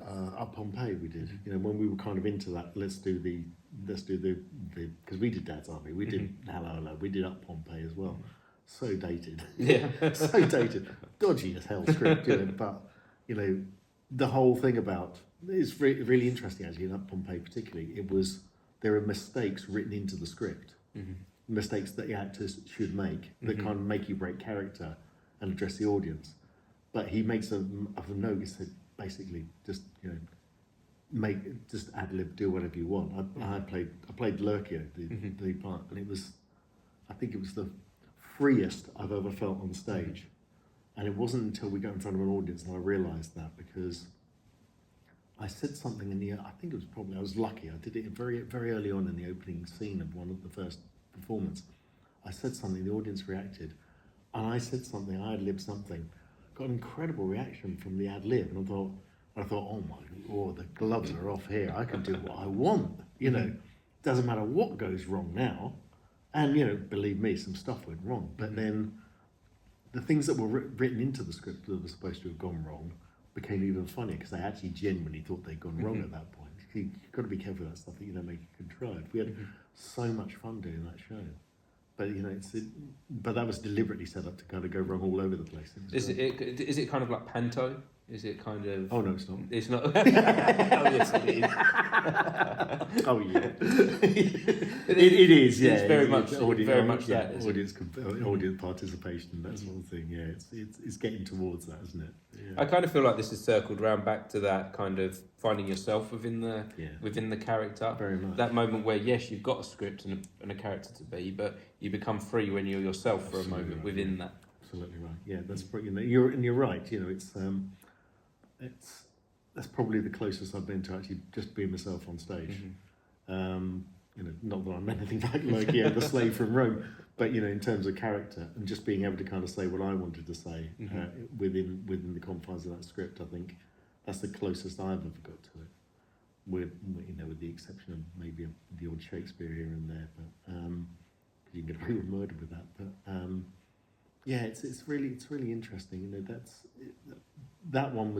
That one's close to me, and then a part I played a couple of years ago it was an Agatha Christie one as well. I played something entirely different. Where in some respects it was the first time I properly stepped away from being me as well, and that was an interesting thing as well. Yes, yeah. And really hit behind the mask. Yeah, it is fun to do that. It is. I think of a character of Renfield in Dracula when I was in Dracula. Yeah. And he's a madman. Yeah. I can completely step he's away always from locked up. He's the one that's locked up, yeah. and he wants to be bitten by Dracula and part of that world. But Dracula uses him. Yeah. Complete madman, and not myself, but just fun. Yeah. And enjoyable. That's right. No deep theological. Theological, is that a word? Yeah, no.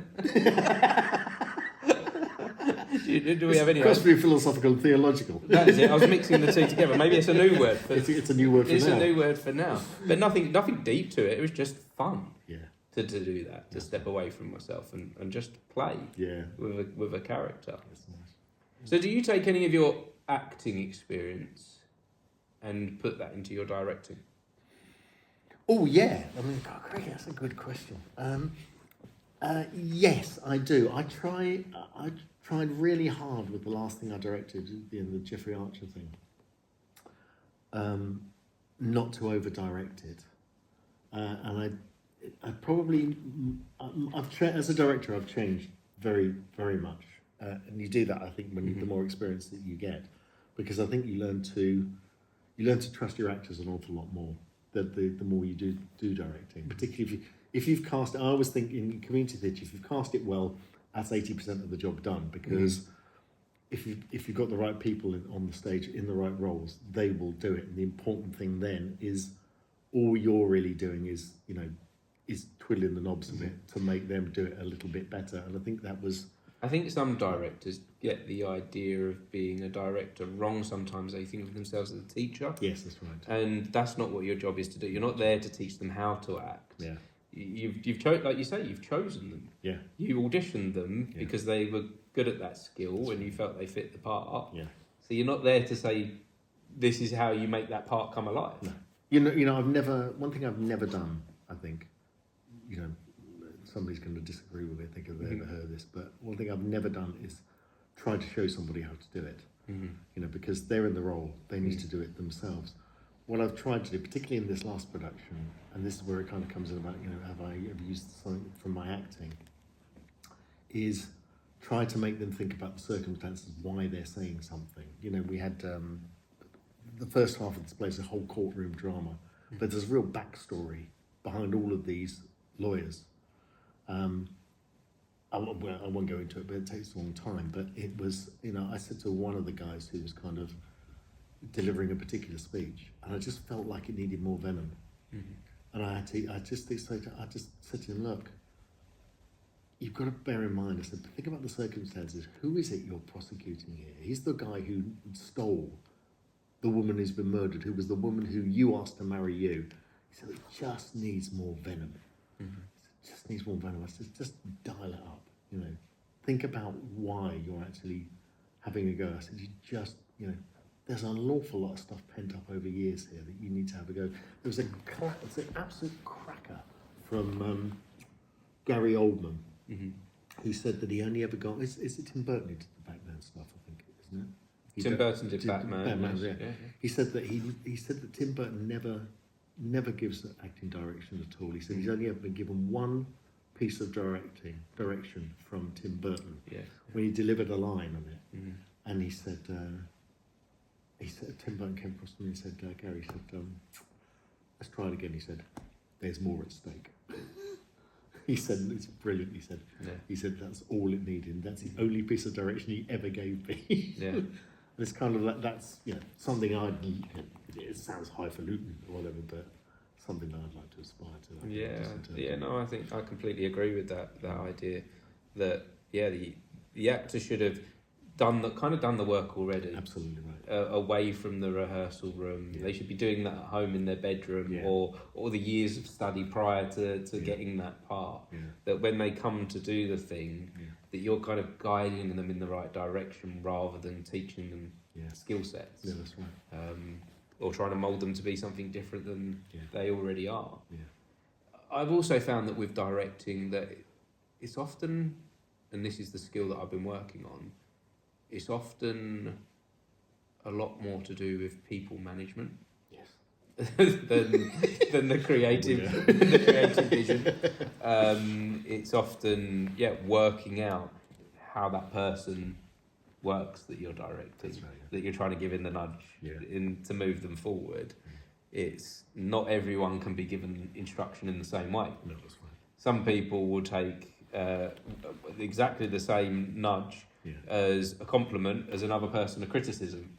And you've got to kind of work out where does this fit with every individual. It's interesting, how do you take direction? Are you good at taking direction? How do I take direction? Are you good at it? Am I good? I'm not sure. I think so. I think I'm adaptable. Because I think I'm rubbish. I'd like to think I'm adaptable, and I'd like to think that in recent years I've become more open to, I guess that comes down to, are you open to playing? Yeah. Are you open to exploring, or have you got an idea and that's it? Yeah. Because some actors do that, don't they? Some actors go, right, I know what this is. I close the book and I'm done. I think I'm quite guilty of that. Sometimes. Are you one of those, are you? I'm not sure I am. I don't want to be. Yeah, but I think I'm a little bit like that. I've kind of, but I think I've probably got enough about me now. I'm a little bit older to kind of see that. Yes, yeah. I think my initial response to being directed is always quite resistant. Yes, yeah. But then I'll go away and think about it. And go, yeah, he's probably right. and I guess that's where, like I asked you the question about taking the acting into directing. Yeah. How do you take the directing into the acting? How do you take that's more difficult. That's more difficult to take it the other way around, isn't it? Because I think if that's tricky because it's. I think there's a slight curse when you're acting. Well, you've seen behind the curtain. you've had a peek.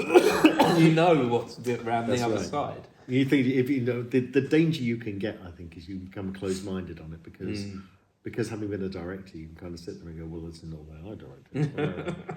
I've been over here to like. So when people start kind of directing you, I say, well, I don't want to do it. I want to do this. But, you've got to, in some respects, you've got to kind of. Grow a pair actually, and just kind of walk away and go, no, he's the director. You've got to serve the vision, if you see it, his vision, not yours. Yes, yeah. Do you know where I find that the absolute hardest is producing? Is if I'm just an actor in something and I see the producer or production manager not doing things the way that I would do it, and I see things being mixed. Right. I feel I struggle with that one. That's one I really struggle with. Right. Especially when I do it from the business side. Yeah, of course. When I am looking at doing my business and I see someone else, missing how they do the simple marketing stuff that gets the bums on seats, and you're like, but no one's going to come and see this show if you don't do this simple thing on Facebook. Right. and it's often quite simple stuff that people miss, and they're often the people that don't want to listen and can't be told. No, that's right. Yeah. So that's tricky to balance, isn't it? It is. Doing these different creative roles. That's right.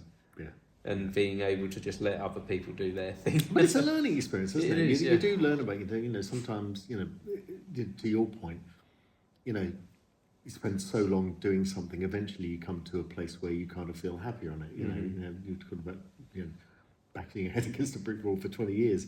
As long as you get there, in some respects, it doesn't matter how long it takes you to get there, as long as you get there. Yes, yeah. And for me, it's kind of, that's where every time you kind of do an acting role now and get directed by somebody else, you've got to kind of just accept that there's another director in the building and it ain't you, and you just kind of try and learn from that.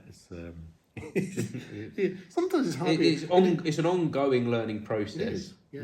The problem, of course, is that age is against you on that as well, because by definition, the older you get, the more entrenched you become, and I think the trick of it is probably recognising that and actually railing against it, and not becoming entrenched, and always remaining open to those kind of ideas.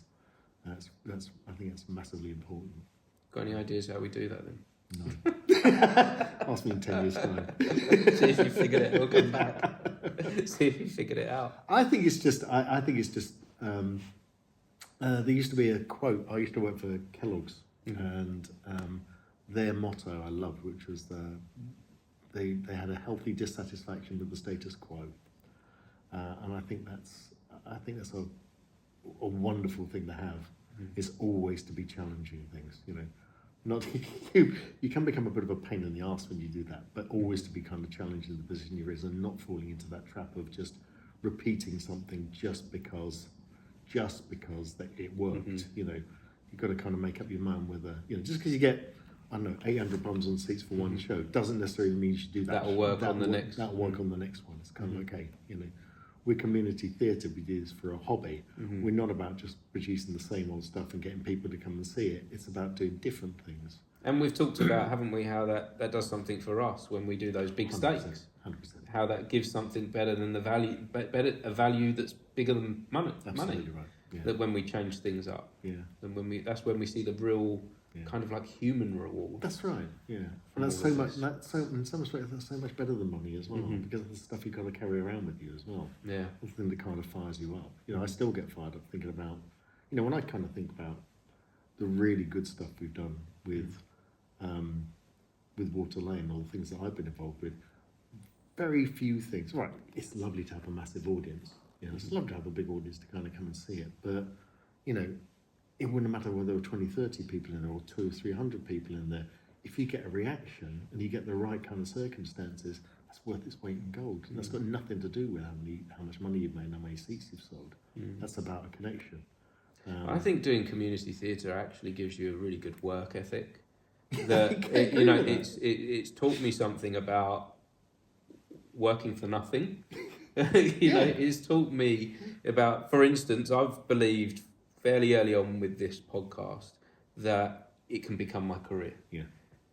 But for the first 16, 17 months, I haven't earned a penny from it. No. Yeah.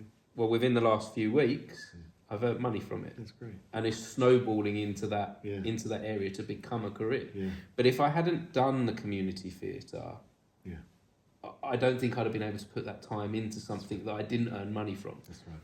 But because I've already got this mindset and skill set of, I found something I love and enjoy, therefore I'm just going to do the thing, and I can keep working forward, and I can see the vision, that it's okay that the money's not there.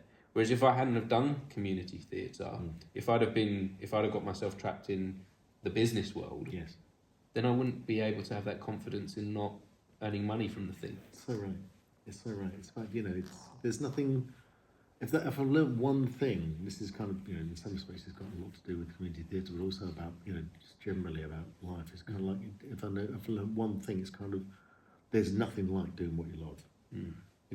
I'm very lucky in that I love what I do for work, and I have done, ever since I started working for myself. I just love what I do for work. Kind of getting to the point now where I'm talking about, when you can retire, mate. It's not that far off, but it's kind of like, would I do that? Well, what's the point? I don't want to stop doing what I love. I used to kind of think when I was employed that when I stopped work I would do theatre. Now it's kind of like, okay, well I could do theatre, but I could also carry on doing doing my work as well because I love doing that, and it's it's great. Do you have to retire? I can't see that as a thing for me. I know I'm only just 40, but I can't see that as a day that I want. No, I don't want to sit down in a sofa and just watch TV. No, and, of course not. I don't want that. No. I want to be working on things. Yeah, me too. It's it's kind of when I don't. If I was, the nice thing about working for yourself is that retirement becomes a myth. I've said before that I actually feel like I stopped working 20 years ago and started doing a hobby, and it does feel like that. It's just happens that my hobby is my work now, which is great. And I've also got some other hobbies as well, which are community theatre and cycling, and playing my guitar and that sort of stuff. But retirement became a myth for me because there is no retirement date. I can carry on doing what I do, all the while there's a reason to do it, and all the while that people will kind of listen, which is great. That's there'll be a point. There'll be a point. I'll wake up one morning on Monday morning and go, stuff this really, Game of Soldiers. I need to put my feet up. But until then, we'll just keep moving forward with this. Carrying on. Still keep creating. Yeah, keep buggering on, as they say. So you haven't even told me a little bit about Cider At Yours. Oh yeah, your band. On my band. A band, a duo. It's a duo. It's a duo. It's a duo. Yeah. Well, Becky and I met when we were. We're both members of Waterloo Theatre Group. She does more musical theatre now because I think she actually prefers doing musical theatre than straight acting, but she does love acting. And we have acted together as well, which is quite interesting. But we were formed, if you can call it that, about 8-9 years ago, I think, when we went to an after-show party from a Water Lane play. And I think it got to about 11 o'clock. We were both You'd had a few. Worse for wear.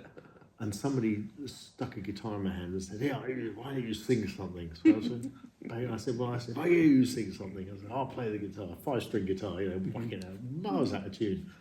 But we played a couple of songs, just country roads, the things everybody would know. I kind of contacted the following morning. I said, it's quite fun. I said, you fancy giving it a go? And she said to me, it'd be quite fun. So that was, for me, was an inspiration to start writing songs again. So, because I hadn't written songs for years. So I started writing songs. And I've got to be honest, we don't take it that seriously. Because if I'm doing a play or Becky's doing a musical production, Cider At Yours kind of goes on the back burner. But we kind of play at the acoustic nights around Bishop Stortford, and we've kind of been out to Ware and Hertford and that sort of thing, and just rock up and play a few things. And we've done some. We've done a few of the kind of outdoor festivals and that sort of thing. We've literally played to an empty tent. It's song called That Kind of Lonely, which was so apt on the night. Do you have to take it seriously? No. You don't, do you? No. You could just, you're doing something that you love and enjoy with a friend. Exactly. This is why we get on so well and why it's carried on is because neither of us take it particularly seriously. And whenever we kind of, rock up and do something, we always take the mickey out of ourselves. Always. Becky's got a beautiful voice, and quite honestly, we're not that bad. We're really not that bad, but we really don't. We're not Bono. But you're enjoying it, and I think the audiences resonate with that, don't they? Especially in that live music arena, they resonate with that authenticity. That's right. Yeah. They can see they're there because they want to have a good time. Yeah. And if they see you having a good time, they'll join in with that, won't they? Yeah, that's fine. I mean, the acting side of both of us actually works in that because it does kind of help you engage with an audience. Because you go to some of these acoustic nights and you kind of see people kind of roll up onto the stage and play the blues and get off. It's kind of like it's not for us. If we're gonna do it, we're gonna at least give it a shot. But it's fun. What's your playlist then? What do you tend to go to? Well, a lot of it is a lot of it tends to be my stuff. When the musical genre is middle-aged angst. And a lot of it has become country and western. I'm not a massive fan of country and western. Becky is a huge fan of country and western. Therefore, that's where you go. That's where we play. Yeah, from my point of view, it's great because it's 3 chords and no more than that. To the country senses. Maybe. I heard there was a 4th chord in one song, but we don't play that. I found country and western often a bit depressing. You think? You know, often I sat on a bar stool crying because my wife left me, and that's kind of tends to be my dad is talking about pickup. That tends to be the theme of country and western. Doesn't It pretty much is, yeah. So yeah, it's all about there's a lot of talk about whiskey and tequila. Yes. Becky loves it. She just loves singing the songs. If that resonates with you, if that works for you, if that's your well, thing. it doesn't resonate with me, but I'm at the point now where I've just kind of given up fighting against it. So whenever we play a gig now, I wear a Stetson, so it's just to kind of join in.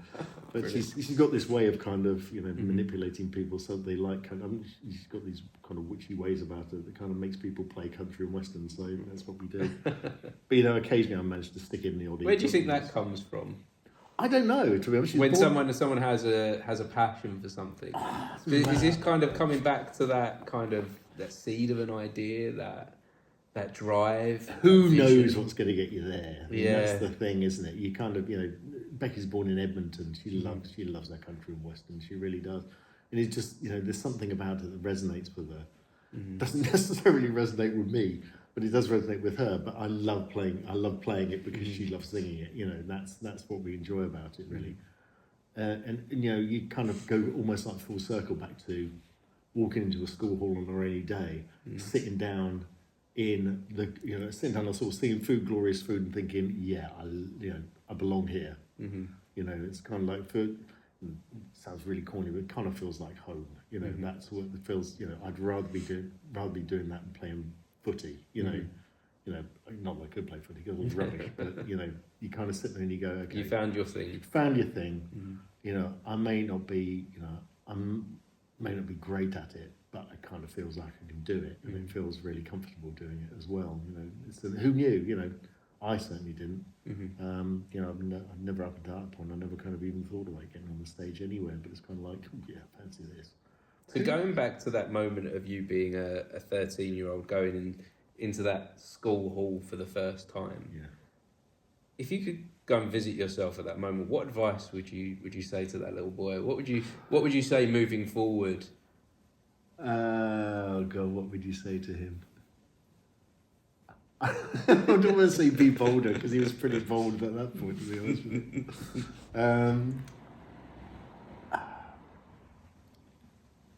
God, that's a difficult question. That is a really, really difficult question. I'd probably just say to him,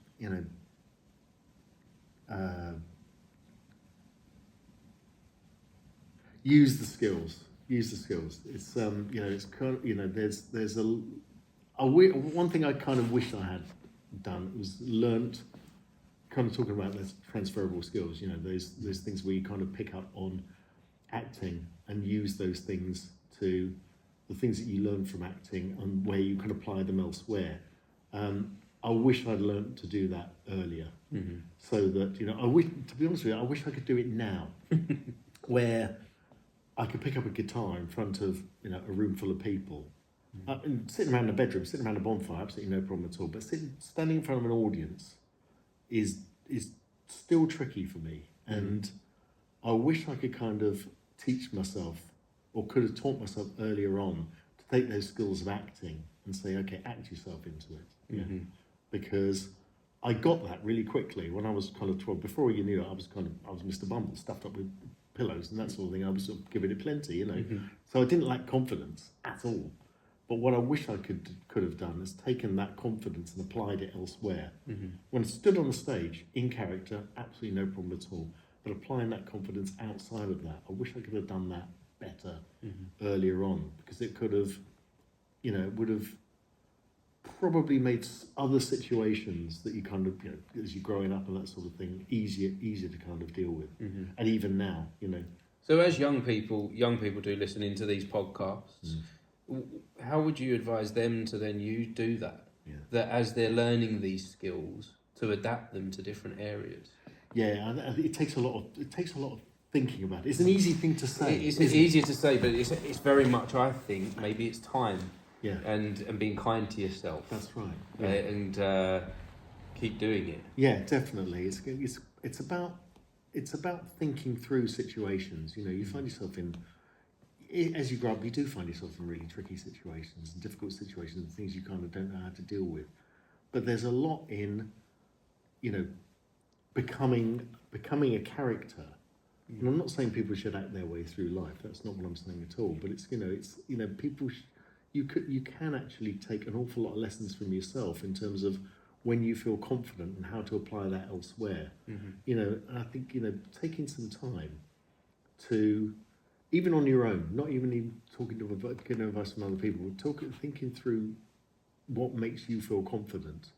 And then thinking, okay, how can I take that confidence and apply it to other places where I don't feel so confident? Because ultimately, that just makes you a rounder character, I think. So, God, where that come from? Oh yeah, I think we're discovering this within the conversation that we started off talking a little bit about masks and finding our authentic self, but actually the mask can be useful. That's right. It can be really useful sometimes. Yeah, because people don't see. People never see the real person anyway. They only ever see a mask. It's whatever mask you decide to present to them.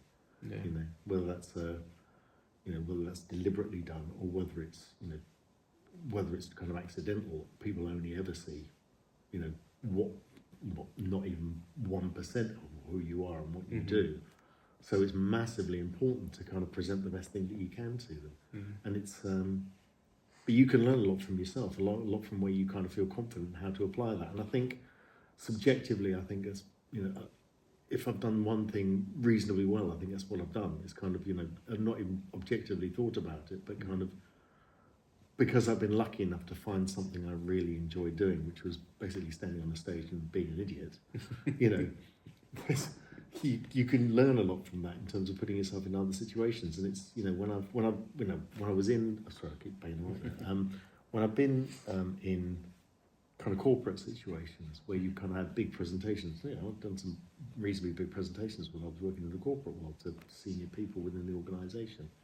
That's when you can kind of go, okay, got to turn that on. If you can find a way of turning that tap on and going, okay, if you, Richard Pink, stand here and try to present to this guy who's the European marketing director, you haven't got a chance because you're just Richard Pink. However, if you become somebody else, if you become this bloke who's kind of like the commercial director of whatever you're managing, and act that role out, that's what he's going to see, and that's what's important now. Otherwise, you're just kind of like... Yeah, because it's very difficult to just be ourselves, isn't it? It's really difficult to be yourself. Sometimes, particularly I found in corporate world, it's not good to be yourself. No. Yeah, in some respects, that's kind of what I hated about it. It didn't work out for me. I tried it for about 5 years, and I couldn't handle it. There's my 15 for me. So 15 years of corporate culture, and it's kind of like, it takes you a long time to realise you don't fit in. It's kind of like But as long as you kind of get to where you want to be at some point, I think it's and maybe you have to go through that. Maybe you do.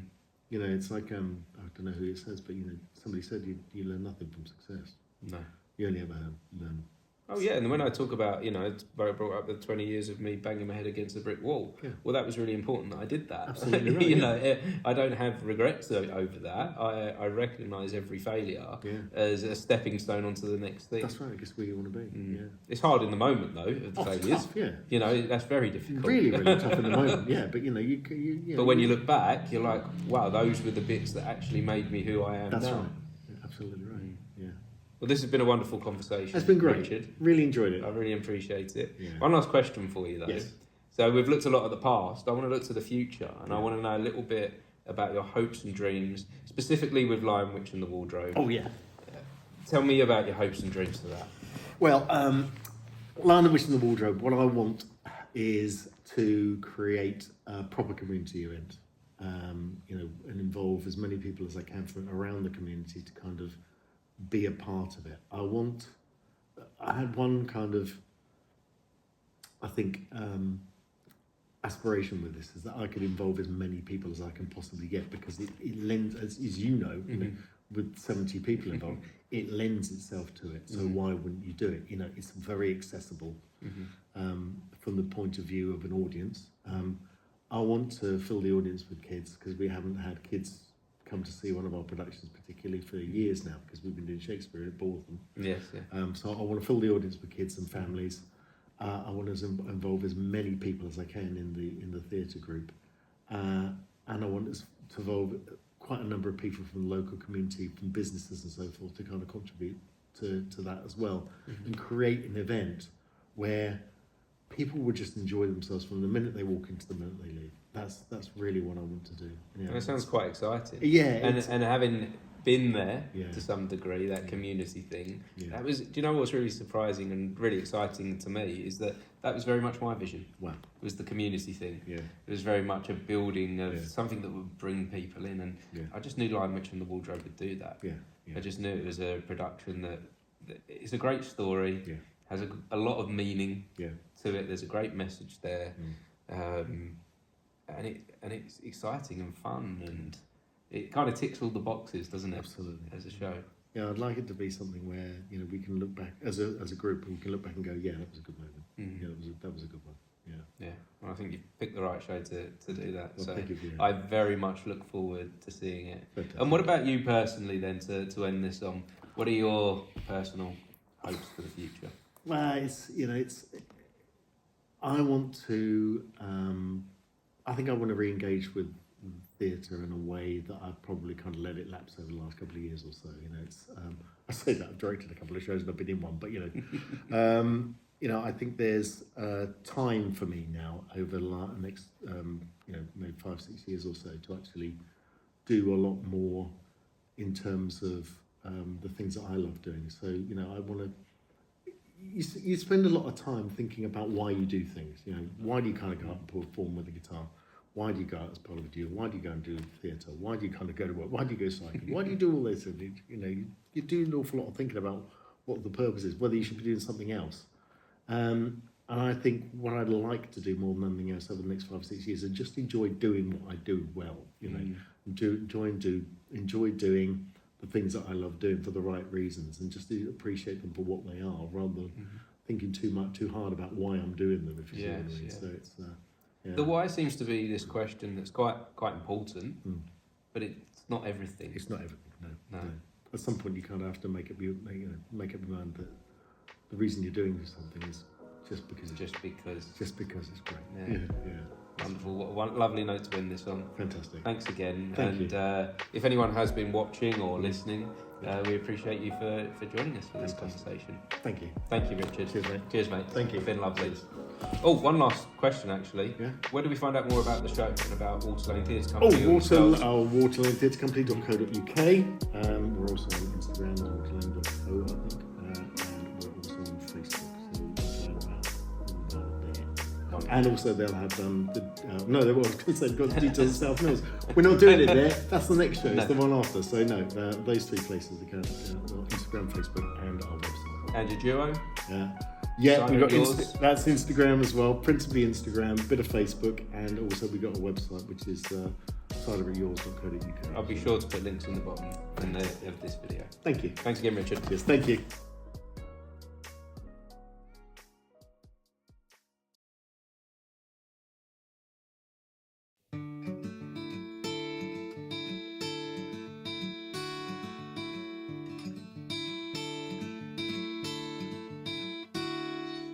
Never saw you coming, took me by surprise.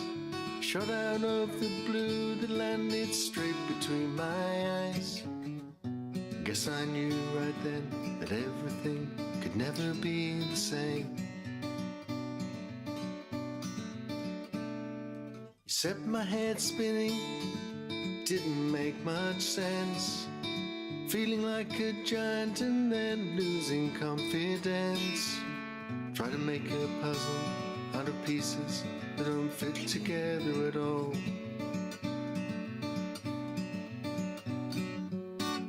But ever since I found you, built those walls around you, trying to astound, I try to play it cool. But I can't play it cool when I'm with you.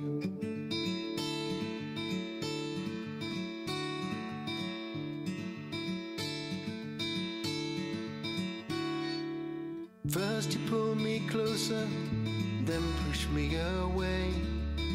People think I'm stupid, thinking that's okay.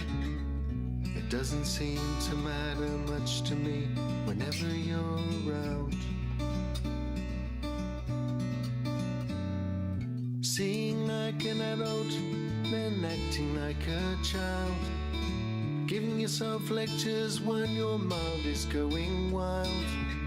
Laughing at yourself in the mirror as you are passing by.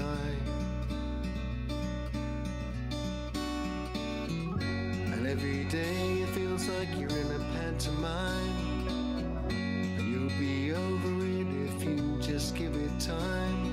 But every day you wake up with a feeling it's never going to change. By looking at the clues in a crossword that your mind can't rearrange.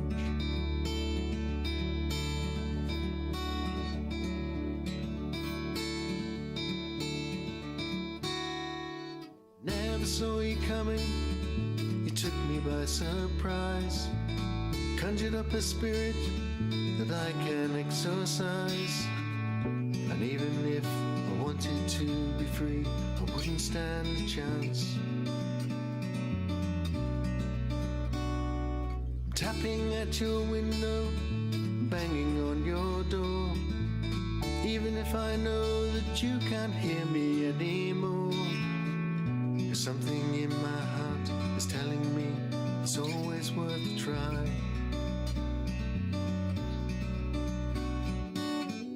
But ever since I found you, built those walls around you, trying to astound, try to play it cool. But I can't play it cool. Ever since I found you, built those walls around you, trying to astound, try to play it cool. But I can't play it cool when I'm with you.